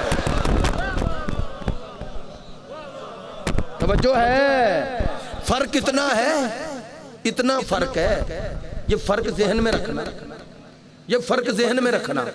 ایک وہ جن پر درود، ایک وہ جن کے ذریعے درود، ہم ہیں درود بھیجنے والے، وہ ہیں جن پر درود ہے، تو جن کے صدقے میں نماز قبول ہو وہ ان جیسے کیسے جن کی قبول ہو رہی ہے۔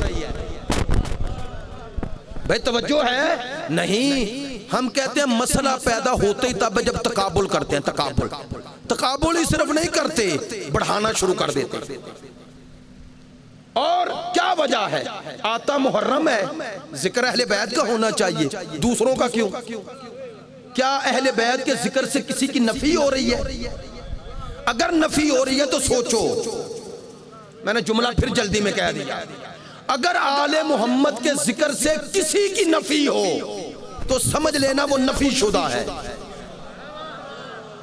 آپ نے توجہ نہیں فرمائی، جس کی نفی آل محمد کے ذکر سے ہو انہیں کبھی بھی قابل نہ سمجھنا، قابل نہ سمجھنا۔ چلے یار اب میں چاہتا نہیں تھا یہ حوالہ پیش کروں اور واقعہ، لیکن اس کا پس منظر پیش کر دیتا ہوں۔ صحاح ستہ 6 کتابیں برادران اہل سنت کی، 6 کتابیں، ان 6 کتابوں میں ایک کتاب ہے امام نسائی کی، خصائص ان کی فضائل کی کتاب ہے۔ جو صحاح ستہ میں ہے وہ ہے سنن نسائی، توجہ ہے۔ 6 معتبر جو کتابیں ہیں ان میں ایک کتاب امام نسائی کی۔ اب امام نسائی نے ایک کتاب لکھی جس کی طرف برادر نے اشارہ فرمایا، خصائص، وہ لکھی مولا علی کی شان میں۔ سننا، یہ کتاب ہے، اس کا نام ہے بستان المحدثین، بستان المحدثین۔ اس کے لکھنے والے ہیں شاہ عبدالعزیز محدث دہلوی، شاہ ولی اللہ کے بیٹے، شاہ ولی اللہ کے بیٹے، اتنی بڑی شخصیت، خود بھی عالم اور بڑا خاندان، بڑا خاندان ہے، علمی خاندان، اکابر اہل سنت کہتے ہیں، دونوں کہتے ہیں جی ہمارے ہیں۔ شاہ ولی اللہ کا مقام، پھر شاہ عبدالعزیز، ان کی کتابیں بہت ہیں، شاہ عبدالعزیز کی سر الشہادتین بھی ہے۔ اس کتاب جو بستان المحدثین انہوں نے لکھی، میں خود اس انداز میں بات کر رہا ہوں، آپ کو بات چونکہ پہنچانا ہے اس لیے۔ یہ بستان المحدثین جو اہل سنت کے مشہور و معروف محدثین ہیں، جنہوں نے ہر موضوع پہ کتاب لکھی، انہوں نے ان کی کتاب حوالہ یعنی ان کے حالات زندگی مختصر انداز میں نقل کیے، اسی میں پھر ان کے واقعات بھی نقل کیے۔ اس کتاب بستان المحدثین کے صفحہ نمبر 297 پر یہ امام نسائی کی موت کا واقعہ، یہ دیکھیں میں نے اس پہ ہائی لائٹ بھی کیا، یہ انہوں نے نقل کیا ہے کہ امام نسائی شہید ہیں۔ یہ کہتے ہیں امام نسائی شہید ہیں، ان کی شہادت کا واقعہ ہے کیا؟ سن لینا، کہتے ہیں ان کی موت کا واقعہ یہ ہے کہ جب آپ مناقب مرتضوی کتاب الخصائص کی تصنیف سے فارغ ہوئے تو انہوں نے چاہا کہ اس کتاب کو دمشق کی جامع مسجد میں پڑھ کر سنائیں۔ دمشق سمجھ رہے ہیں؟ شام، پڑھ کر سنائیں تاکہ بنی امیہ کی سلطنت کے اثر سے عوام میں ناسبیت کی طرف جو رجحان پیدا ہو گیا ہے۔ نہیں، آپ نے توجہ نہیں فرمائی۔ شاہ صاحب کے نزدیک جو بنی امیہ کی حمایت کرے وہ ناسبی ہے۔ آپ نے توجہ ہی نہیں فرما رہے یار۔ میں ایک اکابر دیوبند اور جسے اہل سنت سب مانتے ہیں اس کی بات پڑھ کر نقل کر رہا ہوں تاکہ آپ تک من و ان بات پہنچے، من و ان نہیں لفظ ہوتا، من و ان بات پہنچے۔ تو کہتے ہیں ناسبیت کی طرف جو رجحان پیدا ہو گیا تھا اس کی اصلاح ہو جائے۔ توجہ فرمانا، کہتے ہیں ابھی اس کا تھوڑا سا حصہ ہی پڑھنے پائے تھے کہ ایک شخص نے پوچھا، امیر المومنین، اب نام لکھا انہوں نے، میں نہیں لیتا، امیر المومنین یزید کا باپ کے مناقب کے متعلق بھی آپ نے کچھ لکھا ہے؟ امام نسائی سے پوچھ رہے ہیں، علم حدیث کا ماہر ان سے بڑا کون ہوگا؟ بھائی نہیں توجہ فرما رہے، جنہوں نے ڈائریکٹ احادیث لے کے اتنی بڑی کتاب لکھ دی کہ آج صحاح ستہ میں 6 کتابوں میں ایک ان کی کتاب ہے۔ ان سے پوچھا گیا کہ آپ نے یزید کے بعد کی شان میں کوئی کتاب کیوں نہیں لکھی؟ امیر شام کی شان میں کوئی کتاب کیوں نہیں لکھی؟ تو کہنے لگے، اب انہوں نے جو جملے کہے کیسے کہوں چونکہ ریکارڈ ہو رہے ہیں، تو نسائی نے جواب دیا کہ ان کے لیے نام لکھا ہے، ان کے لیے یہی کافی ہے کہ وہ برابر برابر اپنی جان چھڑا لیں۔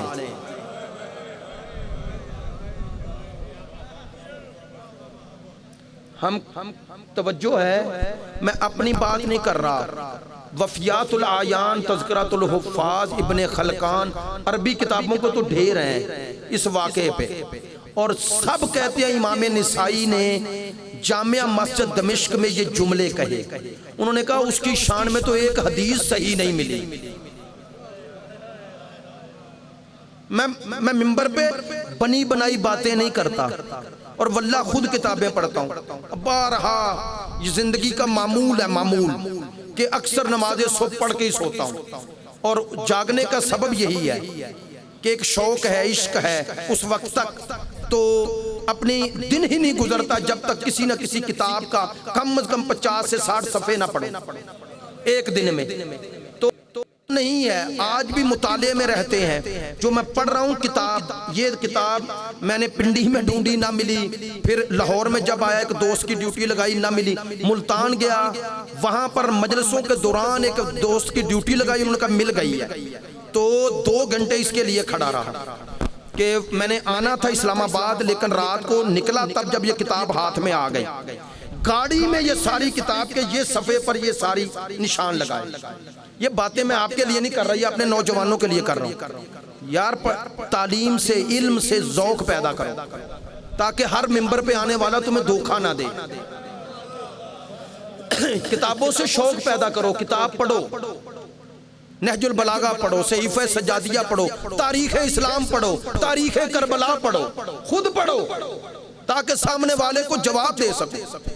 وہ کہتے ہیں کہ جب یہ پوچھا تو انہوں نے کہا کہ ان کے لیے تو اتنا ہی کافی ہے کہ یہ جان چھوٹ جائے. آپ کہہ رہے ہو فضائل بیان کروں، اب سنیں.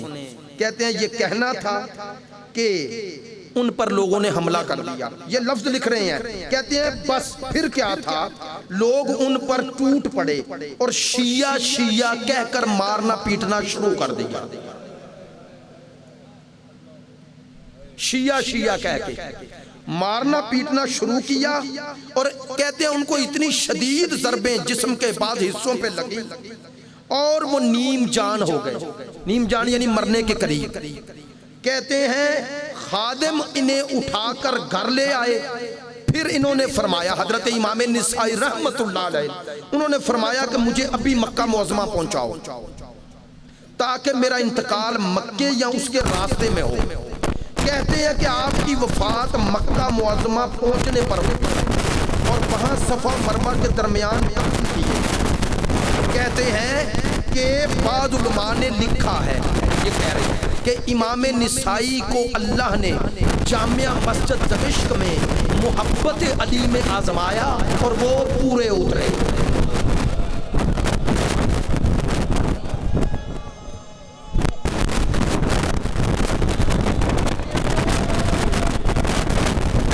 میری بات پہ توجہ ہو گئی ہے. میں اس پہ کوئی تبصرہ بھی نہیں کروں گا، کوئی اشتعال بھی نہیں، میں کچھ بھی نہیں کہنا چاہتا. میں صرف ہاتھ جوڑ کر علماء اہل سنت سے لے کر عوام اہل سنت، عوام شیعہ سے لے کر علماء شیعہ سے لے کر عوام شیعہ سب سے کہنا چاہتا ہوں، امام نسائی سے بڑے تو تم عالم نہیں بن گئے. انہوں نے تو جان دینا قبول کر لی اور وہ کہا مجھے ایک فضیلت کی حدیث نہیں ملی. اب خدا کے لیے مقدسات بناتے ہوئے اپنے بزرگوں کا خیال کرنا. آئے ہائے، اب ایسے شخص کو مقدسات میں شامل نہ کرنا جس کی زد میں سیاستہ بھی آ جائے. میری بات پہ توجہ ہوئی ہے. امام نسائی جرم محبت اہل بیت، اب جرم لفظ سمجھانے کے لیے کہہ رہا ہوں، اعزاز محبت اہل بیت میں شہید ہو جاتے ہیں.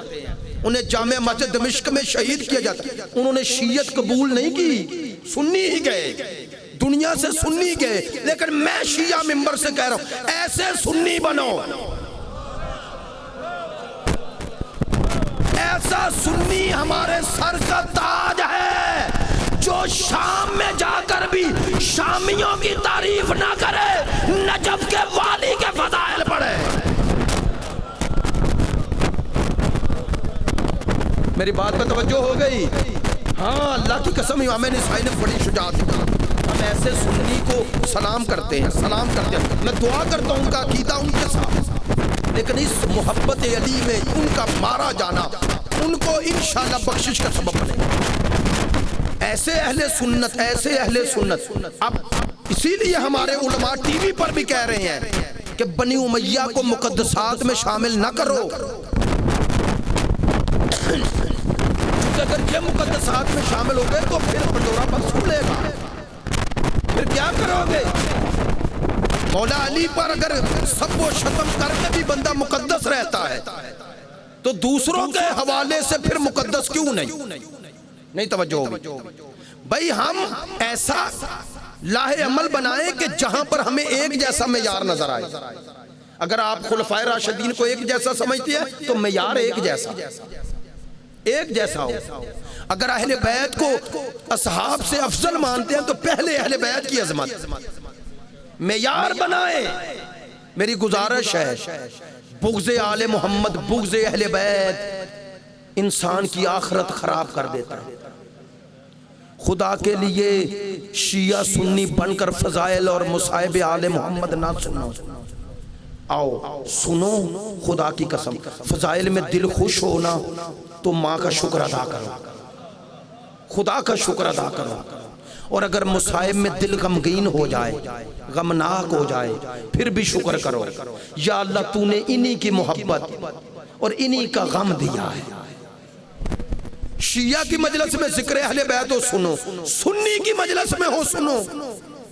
مخدوم جعفر شاہ ہیں مولانا یاسین قادری ہیں واللہ بڑے محب اہل بیت بہت بڑے محب اہل بیت. اور واقعاً اہل سنت علماء نے حضرت سیدہ کی عظمت کے حوالے سے بھی اور اس یزید کے حوالے سے بھی واضح موقع بنا. لیکن کچھ لوگ جو بات کرتے کرتے ادھر کی بات کرتے ہیں ہم کہتے ہیں نا اپنی بات کو خراب نہ ہاں جن کے مقابلے پہ علی آ گئے انہیں تو نہ بچاؤ. ہاں اور ان کا تقاضا بھی نہ کرو. اگر دعوی محبت علی ہے تو جس نے علی سے دشمنی چھپائی نہیں اس کو کیسے بچائے. باقی اسے تو بچا لے جس نے دشمنی ظاہری طور پر نہیں کی. ہم کہتے ہیں پھر بھی گنجائش ہے جہاں کوئی گنجائش ہی نہیں. اور آپ کے اسی گنجائش نکالنے کا سبب بنا کے یزید تک لوگ پہنچ گئے. اور اس یزید کے بارے میں نرم گوشہ جو نبی کی بیٹیاں کھڑی ہوں اور وہ تخت پر بیٹھا.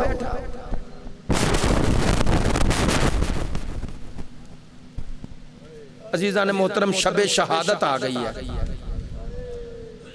میں چاہتا ہوں کہ آج طویل مصائب کا وقت نہیں رہا لیکن معذرت چاہتا ہوں 1.5 گھنٹہ ہو گئی گفتگو.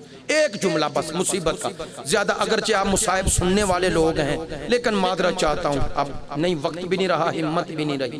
بعض باتیں آپ سے کر لیں آپ نے دست بستہ آپ سب کا شکر گزار ہوں. آپ نے محبت سے سنی توجہ سے سنی. ایک جملہ کہتا ہوں ایک جملہ صرف کہنے دیں. شیعہ علی محب علی عاشق اہل بیت وہی ہے جو اہل بیت کو بھی مانے اہل بیت کو بھی مانے. ان کو بھی مانو ان کی بھی مانو. اگر چاہتے ہو نا کہ وہ آل محمد کی صف میں شمار ہو جائے محبین میں تو کردار کم از کم سلمان کے قریب لے جاؤ ابو ذر کے لے جاؤ. اس کردار میں ایک جھلک تو کربلا والوں کی آنی چاہیے. کون کربلا والے جب حضرت حبیب کا لاشا گرا میرے حسین گئے حبیب کا سر اٹھا کے زانوں پہ رکھا. میں مولانا صادق حسن کے جملے ہیں میں اس لیے نام لیتا ہوں تاکہ پہنچ جائیں اور آپ کو بھی اس حوالے سے اگر کوئی بالا پوچھے. کہتے ہیں سر اٹھا کے زانوں پہ رکھا. حضرت حبیب نے یوں دیکھا کہتے ہیں مولا لیکن کوئی آپ کی پشت پہ نورانی چہرہ ہے. کہا سلام کرو میرا نانا آ گئے. حبیب نے سلام کیا مولا مجھے کوئی دائیں بھی محسوس ہو رہا ہے نورانی چہرہ ہے. کہا سلام کرو بابا آ گئے. کہا بائیں بھی محسوس ہو رہا ہے. کہا سلام کرو بھائی آ گئے. سادات مومنین سے ہاتھ جوڑ کے جملے ان کے کہتے ہیں قدموں کی طرف دیکھا تو کہنے لگے مولا کوئی برقع پوش ہے چہرہ نمایاں نہیں. کہنے لگے جلدی سے پاؤں سمیٹ اب یہ وہ ہے جس کے سامنے رسول بھی کھڑے ہو جاتے ہیں. لیکن چونکہ تو نے مجھ پہ جان قربان کی ہے نا تیرا استقبال کرنے پنجتن آ گئے. پھر میرے امام نے ایک لفظ کہے اللہ رحم کرے حبیب پر رحم اللہ حبیباً. اللہ میرے حبیب پر رحم کرے رحمتیں نازل کرے. کیوں؟ فرماتے ہیں حبیب وہ تھا جو ہر رات قرآن پڑھ کے سوتا تھا. جو حافظ قرآن، کربلا میں شب عاشور امام حسین کے ساتھی کیا کرتے رہے؟ کاش شب عاشور کے مصائب میں اس کا بھی ذکر ہو۔ جو سب سے بڑی سبب تھا، علت تھی، وہ یہ تھی کہ جب فوج اشقیاء کے سپاہی خیموں کے پاس سے گزرتے تو روایت کی جب کربلا کے بعد تو کہنے لگے وہ منظر اتنا حسین تھا کہ ہم جس خیمے کے پاس گزرتے سبحان ربی الاعلی۔ کربلا عاشقوں کی سرزمین ہے، کربلا خدا پرستوں کی سرزمین ہے، کربلا وہ سرزمین ہے جو ایک رات میں لاکھوں سال کا سفر طے کروا دیتی ہے۔ میں ایسے نہیں کہہ رہا، صوفی برکت علی صاحب کا نام سنا ہے، وہ کہتے ہیں کہ میں نے بڑی ریاضتیں کی لیکن مجھ پہ مجھے سکون نہیں مل رہا تھا، ولایت نہیں مل رہی تھی۔ اپنے جملوں میں کہتے ہیں پھر میں نے کربلا کو پڑھا، خود کہتے ہیں میں نے کربلا کو پڑھا جب شام غریبہ پہنچا۔ اب انہی کے جملے ہیں، کہتے ہیں میں شام غریبہ جب پہنچا تو میں نے شام غریبہ میں اپنے آپ کو پایا۔ کہتے ہیں وہاں جو بطول کی بیٹیوں کے جلے خیموں سے گرد اٹھ رہی تھی، کہتے ہیں وہ میرے سر پہ پڑی تو مجھے ولایت مل گئی۔ کہتے ہیں تب مجھ پہ راز کھلا کہ خدا ملتا ہی کربلا والوں کے ذریعے۔ کربلا عاشقوں کی سرزمین، عاشقان خدا، محبان خدا، اولیاء خدا۔ اس زمین کو ایسا نہ سمجھو، اسے بغاوت کی سرزمین نہ بناؤ، اس سے محبت، خدا سے محبین۔ اگر تم نے نقطہ کمال دیکھنا ہے نا، قرآن مجید کی اس آیت کا شب جمعہ ہے، روز جمعہ آیت پڑھو گے نا، پروردگار کہتا ہے فَتَمَنَّهُ الْمَوْتَ إِن كُنتُمْ صَادِقِينَ۔ اگر سچے ہو تو تمنائیں، یہودیوں سے ہے خطاب لیکن سب سے ہے نا۔ خدا کہتا ہے اگر تمہارا دعوی ولایت سچا ہے تو تمنائیں۔ خدا کی قسم مجھے اس آیت کا معنی مجسم کہیں نظر نہ آیا، نظر آیا تو شب عاشور نظر آیا۔ دو چار جملے ذہن میں آ گئے، دل میں آ گئے تو یہ پہلو یہ بے ساختہ نکل گئے۔ میں نے کہا آپ کے اور اپنے لیے شب جمعہ، شب امام زمان، میرا 12واں امام سب سے بڑا مظلوم ہے۔ کیسے کہتے ہیں کہ ہر امام کربلا بتاتے تھے لیکن 12ویں کو کربلا دکھائی جاتی۔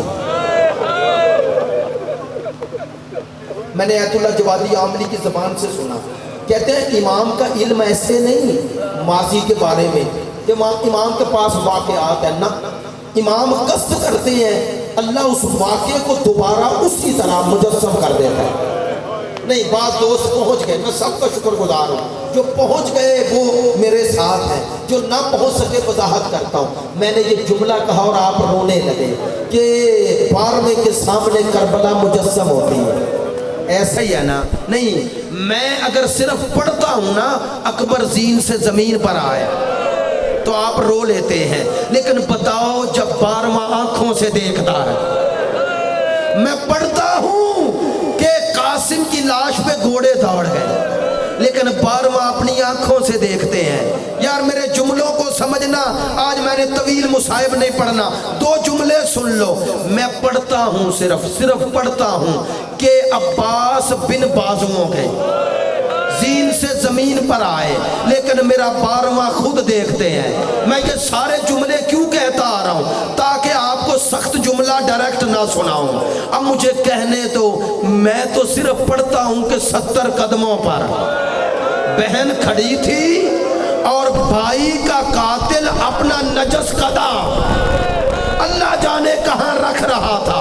میں پڑھ دیتا ہوں، آپ سن لیتے ہیں، لیکن سوچو 12ویں کو دکھایا جاتا ہے۔ اسی لیے میرا امام کہتے ہیں اے میرا دادا حسین، میں آپ پر پانی نہیں روتا، خون روتا ہوں، خون روتا ہوں۔ اب جملہ کہوں اور مل کے کہے مولا امام زمان، آپ پھر بھی واقعہ کربلا کو مجسم دیکھتے ہیں نا؟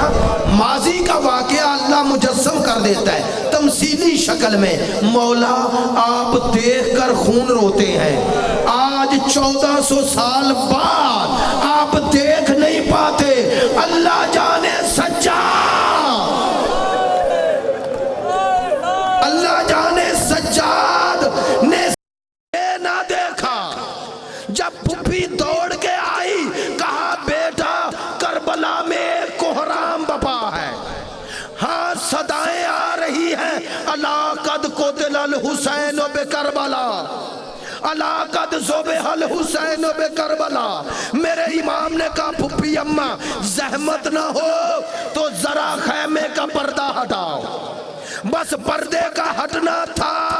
میرے چوتھے امام نے نوکے نیزہ پر ایک سر دیکھا، وہیں سے کانپتے ہاتھوں سے پیشانی پہ ہاتھ رکھے السلام علیکہ یا ابا عبداللہ، بابا بیٹا مر جاتا۔ بس ایک جملہ سن لو عزادارو، میں نے پڑھا اور آپ نے سنا، لیکن جانتے ہو یہ شب عاشور کے بعد یہ شام غریباں کی شب کربلا والوں نے وہیں گزاری، نہیں توجہ ہوئی؟ 10ویں اور 11ویں کی شب سارے کربلا کے اسیروں نے وہیں گزاری، وہیں گزاری۔ پتا ہے انہیں ٹھہرایا کیوں گیا؟ کیوں گیا؟ چونکہ شام ہو رہی تھی، کہا انہیں رات کو نہیں چلانا۔ جب شام ہو رہی تھی نا، ہو رہی تھی، لاشیں بکھرے پڑے تھے، بس اب مومنین سادات نرم دل سادات سے معافی مانگ کر ایک دفعہ عمر سعد نے کہا فوجیوں گھوڑوں کو تیار کرو۔ تیار کیا گیا۔ شمر نے کہا کیا حکم ہے؟ کہنے لگا دائیں کے گھوڑے بائیں دوڑاؤ، بائیں کے گھوڑے دائیں دوڑاؤ۔ میں نے یہ جملہ اسی طرح خود پڑھا تاکہ آپ کے سامنے ہمت نہیں ہو رہی، لیکن کچھ دوست متوجہ نہ ہوئے، گھوڑے ایسے ہی دوڑا رہے تھے۔ نہیں خدا کی قسم 12واں پکار اٹھا، میرا سلام ان مظلوموں پر جن کی شہادت کے بعد اتنے گھوڑے ان کی لاشوں پہ دوڑائے گئے، بس حسین کا لاشا نرم و نازک لاشا، گھوڑے دوڑے اور ہڈیاں ٹوٹ گئے۔ بس عزادارو مجھے بتاؤ جب یہ سارے گھوڑے دوڑائے جا رہے تھے، بتاؤ زینب کہاں تھی؟ نہیں میں نے جملہ کہہ دیا، لیکن اب دوبارہ کہتا ہوں۔ میں سوچتا ہوں جناب زینب نے بھی دیکھا، ام کلثوم نے بھی دیکھا، میری آقا زادیوں نے بھی دیکھا، حضرت رباب نے بھی دیکھا، لیکن سوچتا ہوں سب دیکھ کر اپنی عمر کے حصے میں تھی کہ صبر کر سکتی ہیں۔ اللہ جانے 4 سال کی سکینہ، 4 سال کی سکینہ کیسے دیکھتی رہی۔ بس ایک جملہ میں نے سوچا مصائب بھی ادھورا نہ رہ جائے، ایک جملہ بڑی زحمت دینی معذرت چاہتا ہوں، ایک جملہ جب 11 محرم کی صبح بہن آئی، اسی لاشے پہ آئی تو دیکھا لاشا پتھروں کے ڈھیر میں ہے۔ ایک دفعہ ناکے پہ پلٹ کر اپنے بیٹے سجاد کو دیکھا، بس عزادارو ہمت نہیں رہی، سجاد کے چہرے پہ موت کی زردی دیکھی، رنگ زرد ہوتا دیکھا۔ جانتے ہو میری آقا زادی نے کیا کیا؟ ایک کام کیا، اسی کھڑے ناکے سے اپنے آپ کو گرا دیا، ایسے گرایا جیسے عباس زین سے گرے تھے۔ نہیں میں ہاتھ جوڑ کر ذرا میرے ساتھ بولو، خاتون ہو، ناکے پہ سوار ہو، عزادارو کھڑے ناکے سے گرے، ہائے اللہ جانے مقدر مصائب آئے. ایک دفعہ بی بی نے جب گرایا تو میرے مولا سجاد نے پھپھی کو دیکھا, کہنے لگے پھپھی ناکے کو حکم کرتی تو ولیہ خدا ہے, ناکا تیرے حکم سے بیٹھ جاتا. کہا اگر انتظار کرتی تو مر جاتا. اب کہا وہ بیٹا کیوں نہ مرے, باپ کا لاشا سامنے ہو اور بیٹا غسل بھی نہ دے سکے, کفن بھی نہ پہنا سکے. بس آخری جملے یہ کہنا چاہتا ہوں جو اہل سنت کتابوں میں بھی درج ہیں, البدایہ والنہایہ میں جملے لکھے. کہنے لگے میری آقا زادی سیدہ زینب لاشے پر پتھر ہٹائے, پتھر ہٹا کر اس پامال شدہ لاشے کو اٹھایا اور جانتے ہو کیا کیا, رخ کیا مدینے کی طرف. اب اپنے یاد آتے ہیں نا مشکل میں.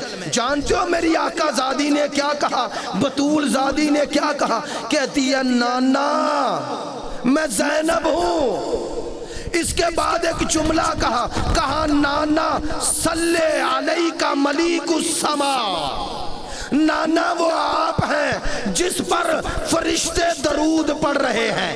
نانا ذرا کربلا آ جاؤ, تیرا حسین تیرا حصوں میں تقسیم ہو گیا اور مجھ زینب کو کوئی رونے بھی نہیں دیتا.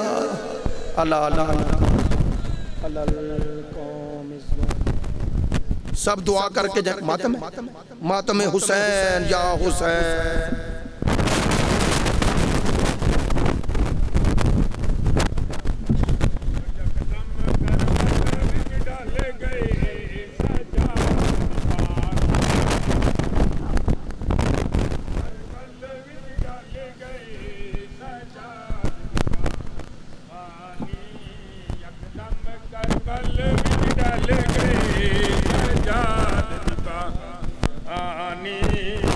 دم کربل وچ ڈال گئے سجاد پانی, یکدم کربل وچ ڈال گئے سجاد پانی, یکدم کربل وچ ڈال گئے سجاد دی پاک جوانی.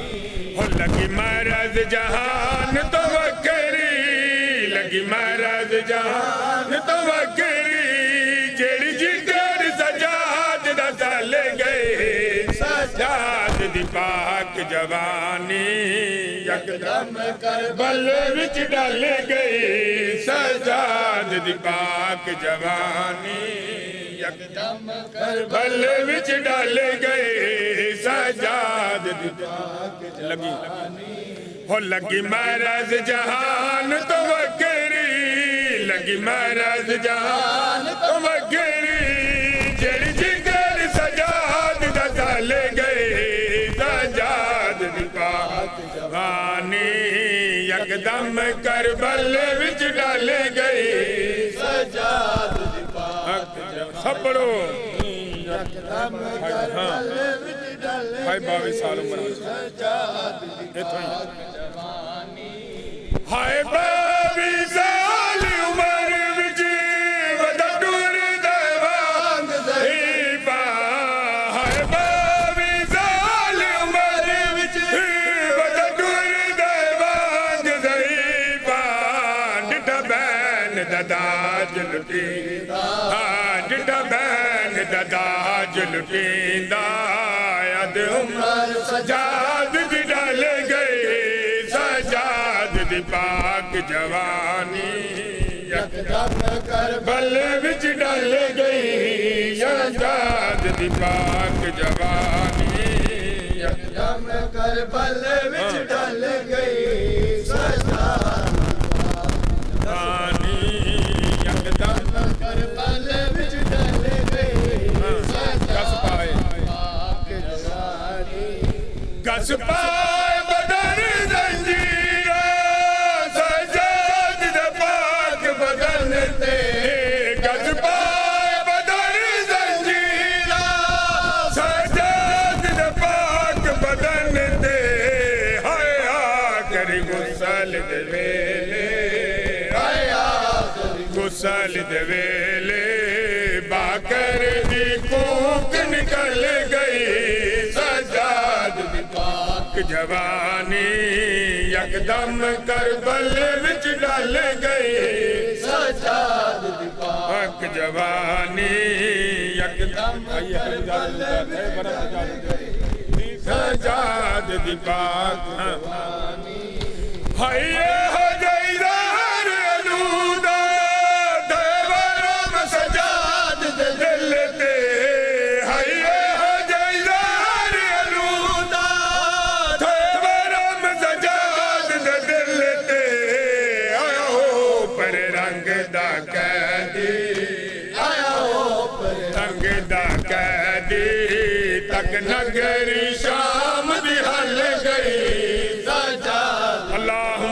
صلی علی محمد وآل محمد الہی بحق محمد انت المحمود بحق علی انت اللہ بحق فاطمہ انت فاطمی سماعت واللہ بحق حسن المحسن بحق حسین کریم الاسلام اے اللہ پاک محمد وآل محمد کے صدقے میں ہماری عبادت کو اپنی بارگاہ میں قبول فرما اس عزاداری کا ثواب قیامت تام کا ثواب بانیان کے مرحومین بالخصوص سید حیدر کرار شاہ مرحوم کے نام مال میں درج فرما اے اللہ پاک محمد و آل محمد کے صدقے میں ان کے درجات کو بلند فرما ان کے بچوں کو دن دگنی رات چگنی ترقی عطا فرما ان کی جو بھی پریشانی مصیبتوں کو دور فرما دشمنوں کے شر سے محفوظ فرما اے اللہ پاک محمد و آل محمد کے صدقے میں ہم سب کے مرحومین کے درجات کو بلند فرما ہم سب کی جو بھی نیک دلی حاجات منن پوری فرما ہم سب کو محمد و آل محمد کے فرمودات پہ عمل کرنے کی توفیق عطا فرما اے اللہ پاک محمد و آل محمد کے صدقے میں جو لوگ بیمار ہیں بالخصوص جنہوں نے دعاؤں کے لیے کہا ہے محمد و آل محمد کے صدقے میں ان کو صحت تندرستی عطا فرما جو مومنین مومنات پریشان حال ہیں ان کی پریشانی کو دور فرما جو مقروض ہیں قرض سے نجات عطا فرما ہمارے بچے یا بچیاں جو امتحانات دے رہے ہیں یا دے چکے ہیں محمد و آل محمد کے صدقے میں ان کو کامیابی کامرانی عطا فرما اے اللہ پاک محمد و آل محمد کے صدقے میں جو والدین اپنے بچوں کو رشتوں کے حوالے سے پریشان ہیں غازی ابو الفضل العباس سلام دار علیہ السلام کے صدقے میں ان کی اس پریشانی کو دور فرما ہمارے نوجوان جو بے روزگار ہیں محمد و آل محمد کے صدقے میں ان کو روزگار مہیا عطا فرما جو برسر روزگار ہیں ان کو دن دگنی رات چگنی ترقی عطا فرما ہمارے بچے جو بیرون ملک روزگار کے لیے گئے ہوئے محمد و آل محمد کے صدقے میں ان کو دن دگنی رات چگنی ترقی عطا فرما ہماری ان دعاؤں کو اپنی بارگاہ میں مستجاب فرما جو لوگ عشق حسین میں سفر کر رہے ہیں ان کے سفر بے خطر فرما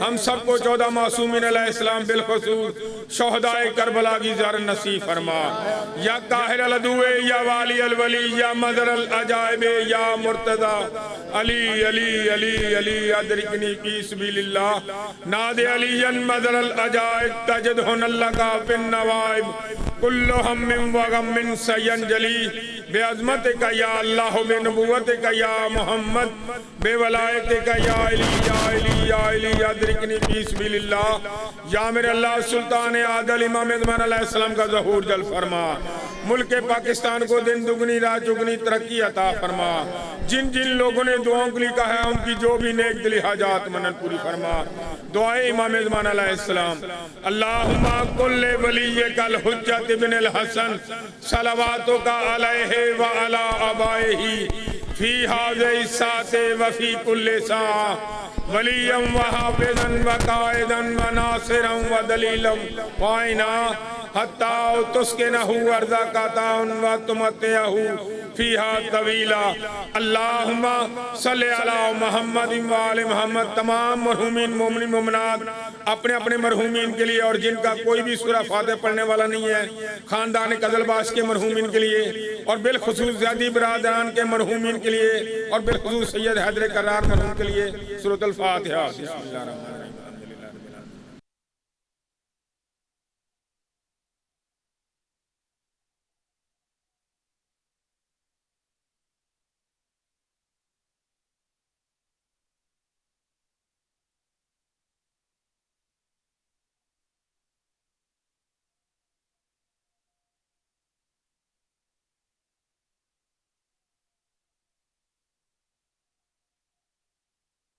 السلام علیکم المدفون بردتوس السلام علیکم ورحمۃ اللہ وبرکاتہ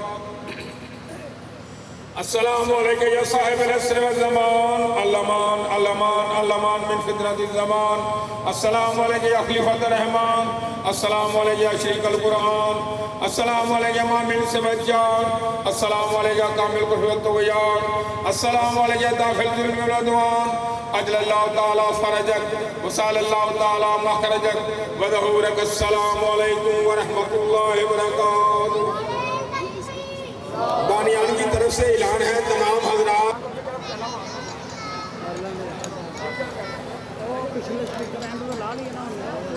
اقلیم امامت کے دوسرے تاجدار حضرت امام حسن مجتبی علیہ السلام کی المناک شہادت کے سلسلہ میں نقوی برادران کے ذریعے تمام قدیمی سالانہ مجلس عزا 29 صفر المظفر کو مسجد مریم علیہ آباد میں منعقد ہوگی۔ ذاکر